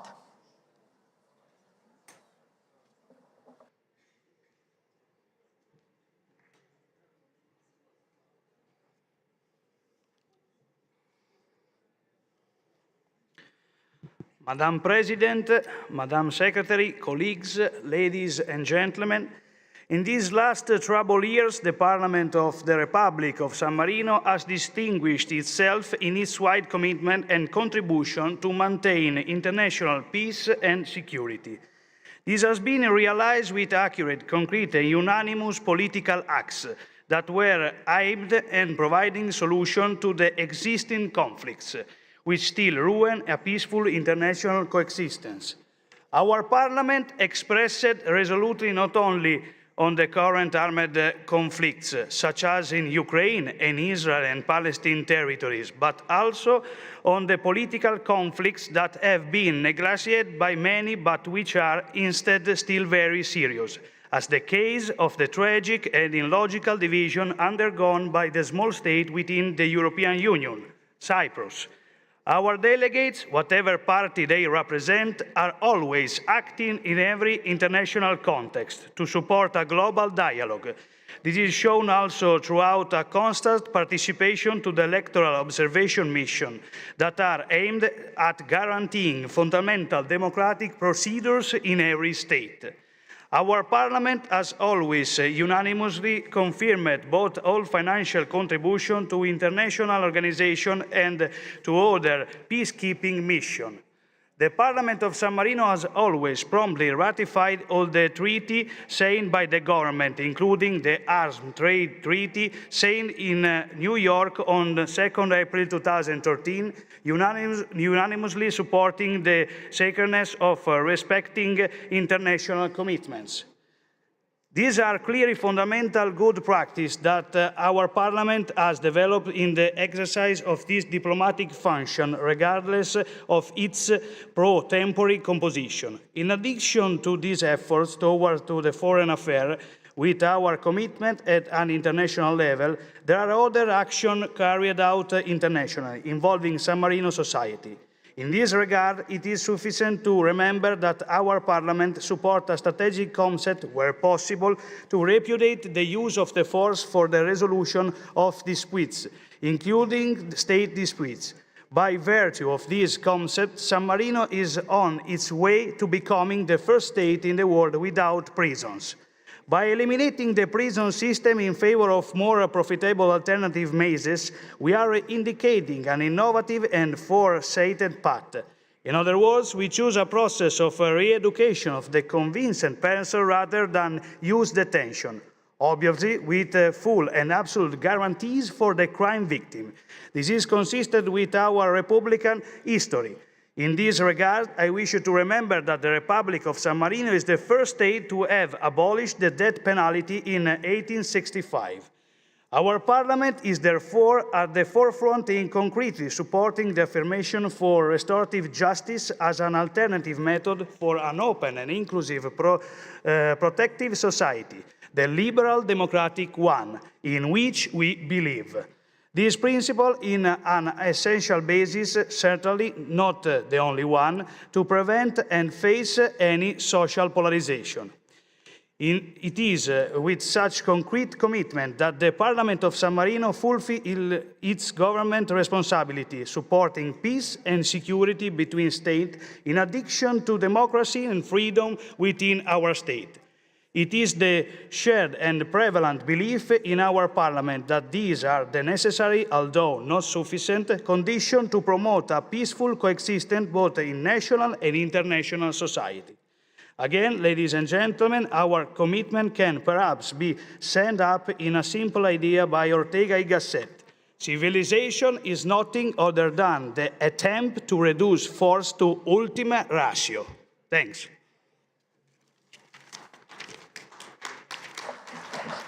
Thank you very much. The next is Chad, and then Burundi. Please.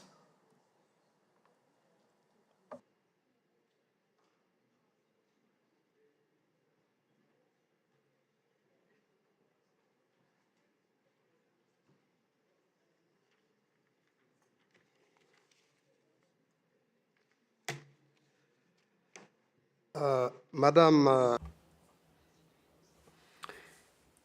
President, dear colleagues, it's a great honor for me to take the floor at this august assembly to share with you the experience of the National Transitional Council of the Republic of Chad and our experience of parliamentary diplomacy with a view to building bridges for peace and understanding.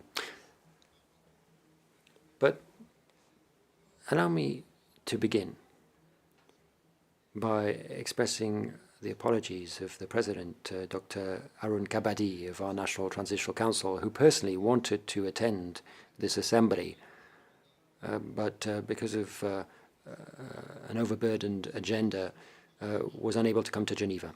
So he has asked me to extend his warm greetings to you and wish you every success for your deliberations. Madam President, the theme, parliamentary diplomacy, intends to draw on our common humanity to help us to work together to prevent destructive behavior and build bridges through parliamentary activity, because we, parliamentarians, represent our people. And with the growth of social media, the polarization of our societies is ever greater. And this is a great challenge for parliaments, because it has a very corrosive effect on social cohesion and security. So we need to be preventive in our approach to work against that in order to avoid this leading to acts of violence. In that context, the National Transitional Council of Chad is focusing on peace and social cohesion and is putting that at the very heart of the transitional process which is underway in our country. Our policies are based on social cohesion designed to overcome inequalities and promote common ideals and goals, recognizing the existence of diversity and social inequalities.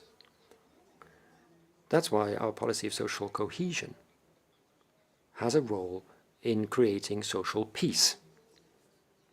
Social cohesion is focused on a collective goal, the objective of which is to help create a better balance and a more cohesive society. Allow me now to explain how Chad has used parliamentary diplomacy to try to maintain stability in the country. After the sudden death of our acting president,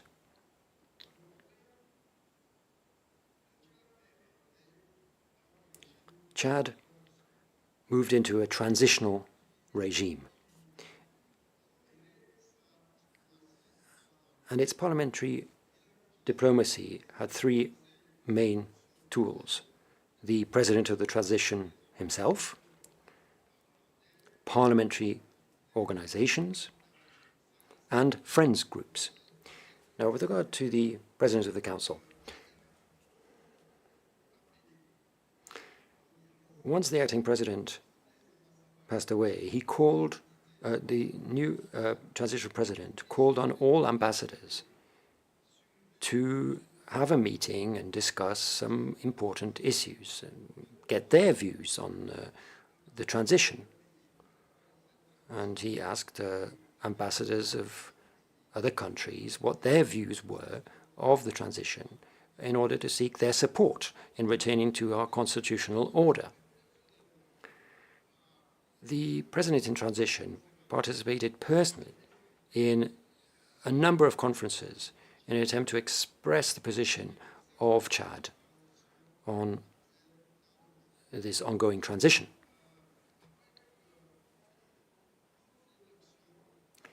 So by taking these steps, he managed to ensure that Chad remains a stable state.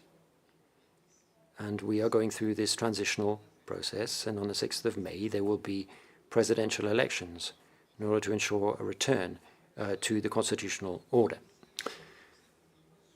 But I simply wanted to underscore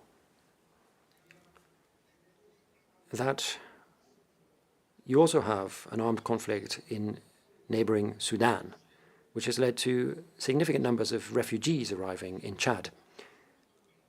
And we never really mentioned that.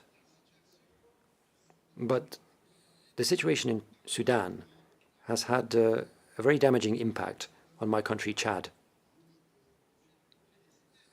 But I take this opportunity to thank partners who have supported us in trying to contain this large flow of refugees and try to manage that problem. And I would invite other countries to help support us in that as well. Thank you. Thank you very much. Thank you. And I would now like to invite the representative of Burundi to take the floor, and the next will be Russian Federation.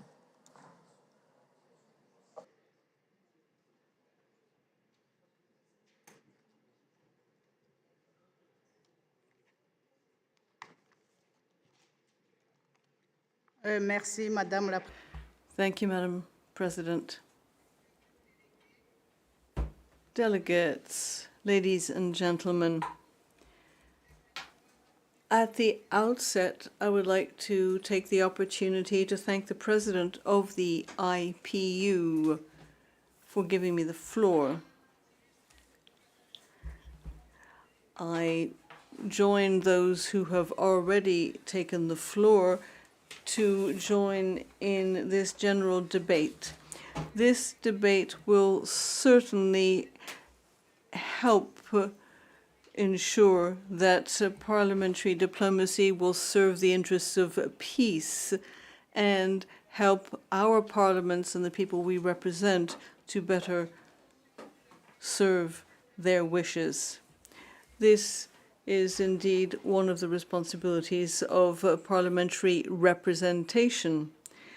Parliaments are the legitimate powers for dispute settlement because they are in a position to hear all views.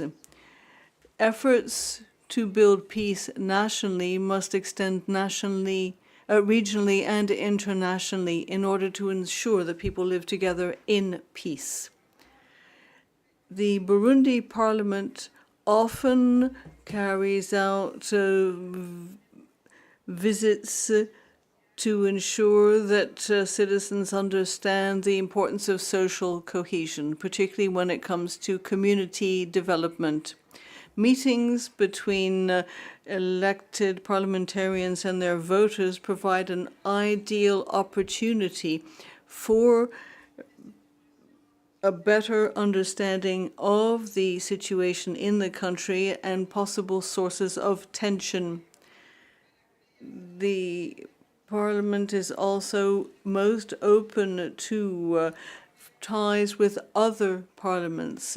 We do this through friendship groups as well as visits, either for purposes of work or as a matter of courtesy. And we also are prepared to be involved in interparliamentary activities. We happily support other parliaments when we are invited to do so.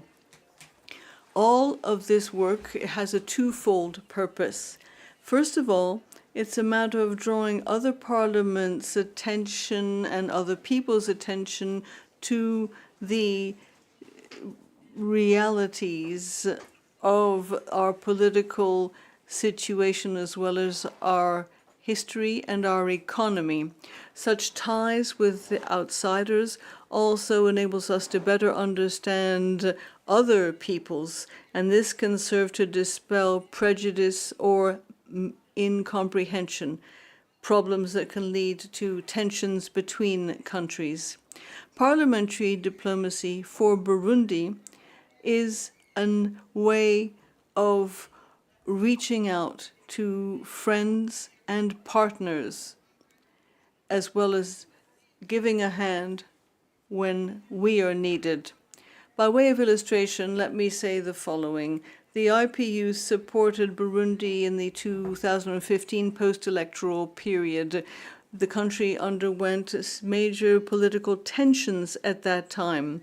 Some countries and international organizations helped us build peace. The IPU, as well as the Forum of the Parliaments of the Great Lakes region, helped us deal with this problem and managed to downscale the problems that we were undergoing.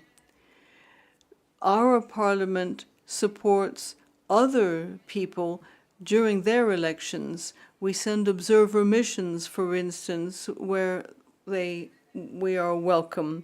And I would like to take this opportunity to express my support for parliamentary diplomacy and mutual support of peoples. Invite Mr. Kosachev, the Russian Federation, followed by the Netherlands.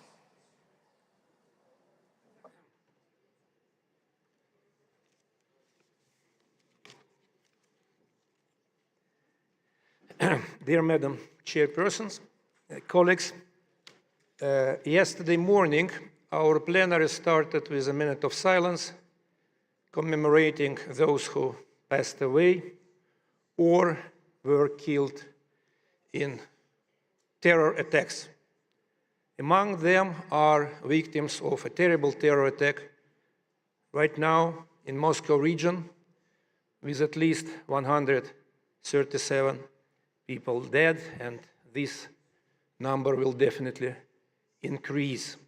We are very grateful for all delegations which approached us expressing words of condolences. We asked the Secretariat to issue some official statement with the reaction of the IPU on that terror act. Unfortunately, it was not possible due to rules of procedure, and this is how we decided that we would create a written declaration condemning this terror attack and reaffirming the crucial need for all states and nations to combat by all possible means against terrorism. We have collected dozens of signatures. Thanks for all who did it, and we invite all other delegations who did not do it yet to join this written declaration. Now back to the topic of our discussion. Exactly 25 years ago, on the 24th of March 1999, a war started in Europe. Some European countries, some NATO countries attacked a European country. NATO countries bombed at that moment Yugoslavia, and Madam Chairperson may confirm that it happened exactly 25 years ago. At that moment, many people believed it was just an unlucky accident. No other way to interfere but to start this military operation. This is how NATO countries tried to explain this illegal operation. Okay, nobody reacted properly. And 4 years later, NATO countries attacked another country, another state, Iraq, on the very false grounds. And it started to become dangerous because we understood that, one, NATO continued to exist, though all possible agreements about the future security in Europe. Two, NATO is going to enlarge. And three, NATO will try to dominate, preserving a right to attack any country which NATO dislikes. And this is why, 4 years later, after Iraq, President Putin in Munich, in a security conference, said the following words: "We all have reached that decisive moment when we must seriously think about the architecture of global security, and we must proceed by searching for a reasonable balance between the interests of all participants in all international dialogue. Zero reaction from the West. And then another attack against Libya, and then invitation to Georgia and Ukraine to join NATO with all the following consequences. During all these years, NATO ignored Russia's fundamental security interests of other countries in the world, and as a result, we are now in this crucial situation. Of course, it disturbed Russia because many things started to happen in Russian close neighborhood. And this is mostly about Ukraine. We tried to support Minsk agreements in 8 years while Kiev was continuing to bomb its own citizens. It collapsed for the simple reason Russia was the only part in these agreements trying to preserve them.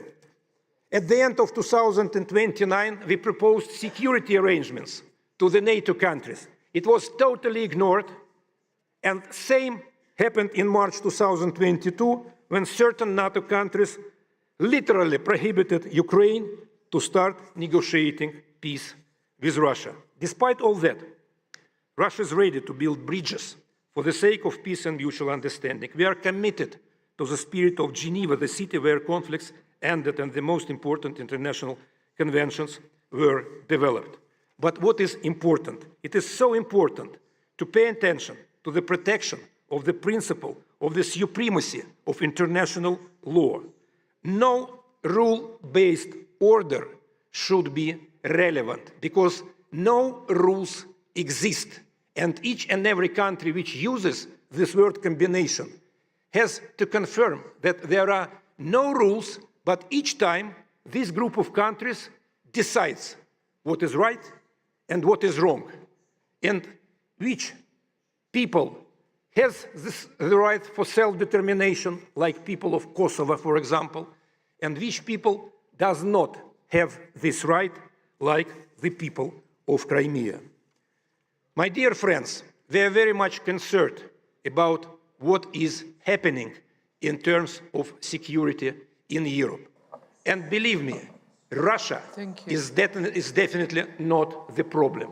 Russia is definitely not the reason why we all are so much concerned about our theoretically common arrangements in terms of security. And Russia will not let anybody wait as soon as this group of countries will start talking, not fighting, not starting new wars in Europe or elsewhere in the world. Thank you very much. Thank you very much. Thank you. I would now like to invite the representative of Netherlands to take the floor. Thank you.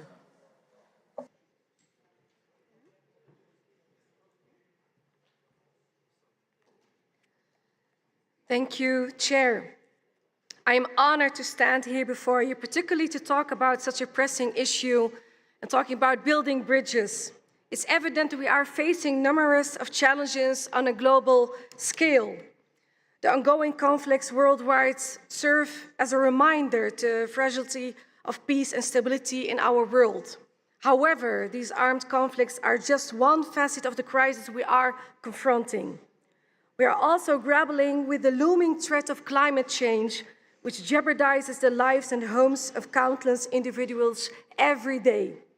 Additionally, economic instability has also cast a shadow.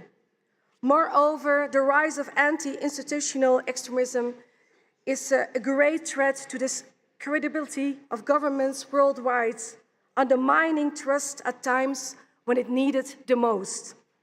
As parliamentarians, we have a solemn responsibility to uphold the values of peace, justice, and trust.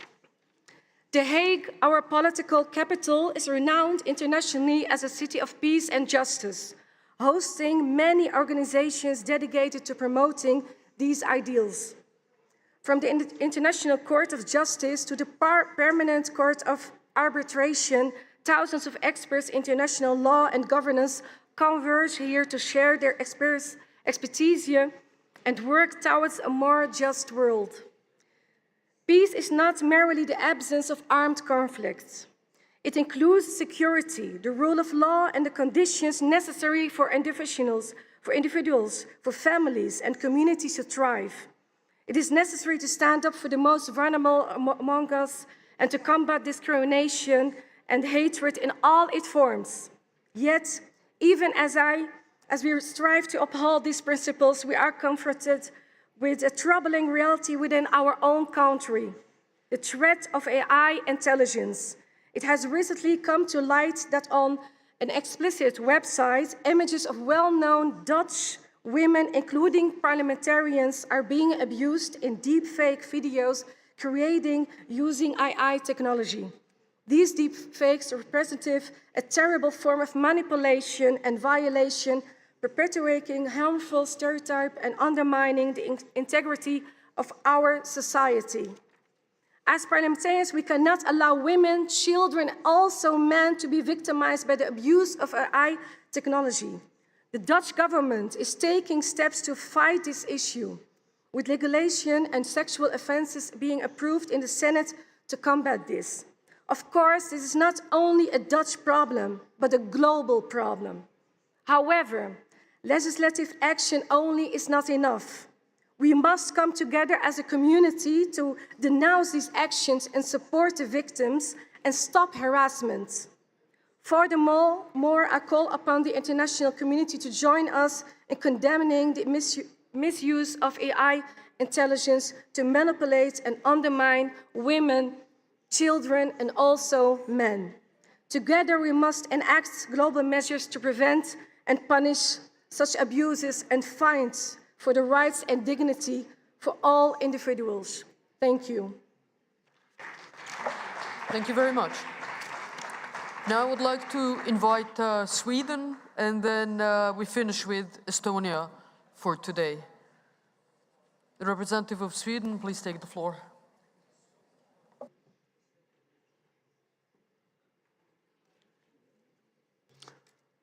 Thank you, Madam Speaker.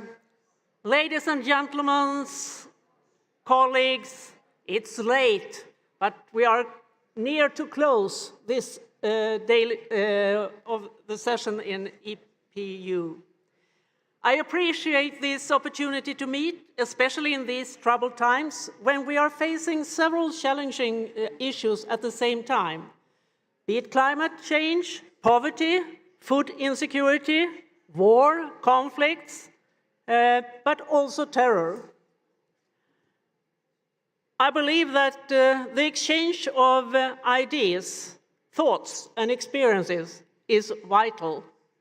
I believe that listening to others and trying to see the world as they perceive it is crucial if we are to succeed in resolving conflicts and reaching reconciliation. Furthermore, this is itself a central feature of a democratic society: freedom of expression and the right to speak, as we are doing here. Both of these are morally connected with the responsibility to listen.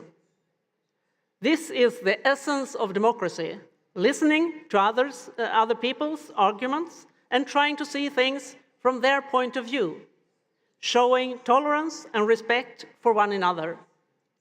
At the time of the last Interparliamentary Union Assembly in October 23, the Middle East entered into a new war following Hamas' brutal attack against civilians in Israel.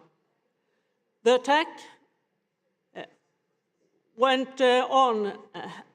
attack has followed by severe measures. As a reminder of the importance that all combatants abide by the rules of law of war, also known as international humanitarian law. When the rule of war are not followed, it is civilians who suffer, especially children and women. And we stand with civilian suffering, starving, families, hostages. It's all about human rights for all.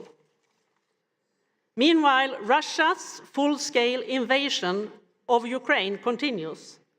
It is a blatant violation of international law and the European security order. Russia's heinous acts are an attack on democracy, on human rights and on international law, a war of aggression. It is my firm belief that the best way in which we as parliamentarians can promote peace and international security is to stand up for democracy, human rights, and a rules-based world order. Democracy is a prerequisite for lasting global peace and security. Many of the tensions and conflicts we can see in the world today, within countries and between countries, originate from a lack of democracy, a lack of respect for freedom of speech, for minority rights, for rule of law, and for other fundamental features of a democratic society. And that goes also for the globally agreed rules, like not changing borders by military force. A rule-based world order also means following the law of the sea. It is therefore vital that, for example, the current attacks on cargo ships in the Red Sea cease immediately. I think it is important to take note of the fact that from around 1980, we witnessed a positive trend with more and more states moving from authoritarian to democratic rule. However, for the last 15 years, that positive trend has been reversed, and a larger proportion of citizens on this planet are now living in authoritarian countries. The decline of democracy is clear, but it is also slow and anything but ambiguous. At the same time that democracy and human rights are weakening in many countries, there are plenty of examples of countries where development is going in the opposite direction. This shows that there is still time to turn the tide and that it can be done. Democracy is retreating in most regions of the world, with Latin America as the bright exception. Well, we live in times of dramatic change, times when different value systems and interests are colliding, times when the present can seem incomprehensible and the future feels uncertain. It is in times like this we need tools to prevent, manage, and resolve conflicts. And the United Nations and assemblies like this is, of course, meeting points for all of us to find a way to solve those conflicts. And I do hope that we together promote peace and security by developing our countries along a path built on cornerstones of democracy. Thank you, Madam President. Thank you very much. And the last speaker for today is Estonia. Thank you.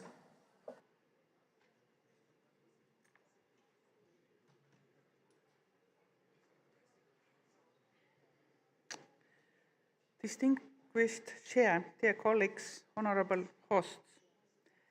A few days ago, I was in Athens, in Greece, where democracy was born thousands of years ago.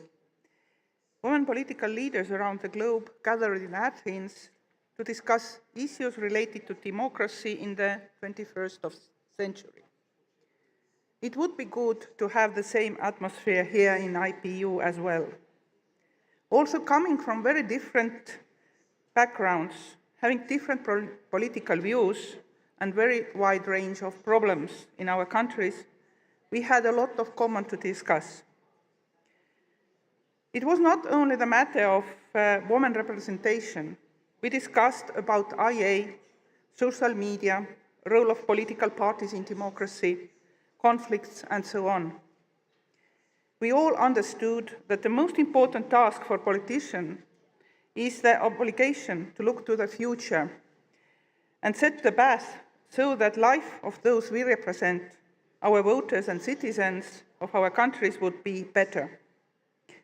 I believe that that obligation applies to all of us here and to other parliamentarians as well. No nation or country is happy if others around it are not. It is impossible to live happily on the expense of others, at least not very long. You will remain alone if you are seeing only enemies around yourself and think that you are the only who is always right.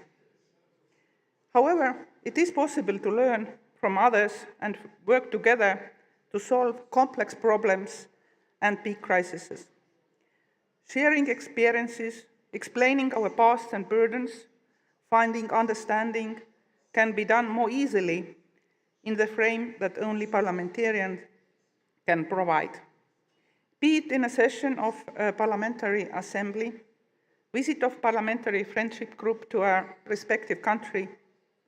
Once you have broken bread somebody, it becomes increasingly harder to say no to them. Yes, sometimes it is hard to get even to that point. At first thing to reach is to put away prejudices and start listening to each other. It is very hard if there had been bad and painful memories, as emotions may cloud the clear thinking and hence the ultimate cloud of prosperity and peace. The Interparliamentary Union provides an excellent platform for further prospering parliamentary diplomacy. With over 160 member states and associate members, the IPU gives us a unique opportunity to deepen contacts between all regions of the world.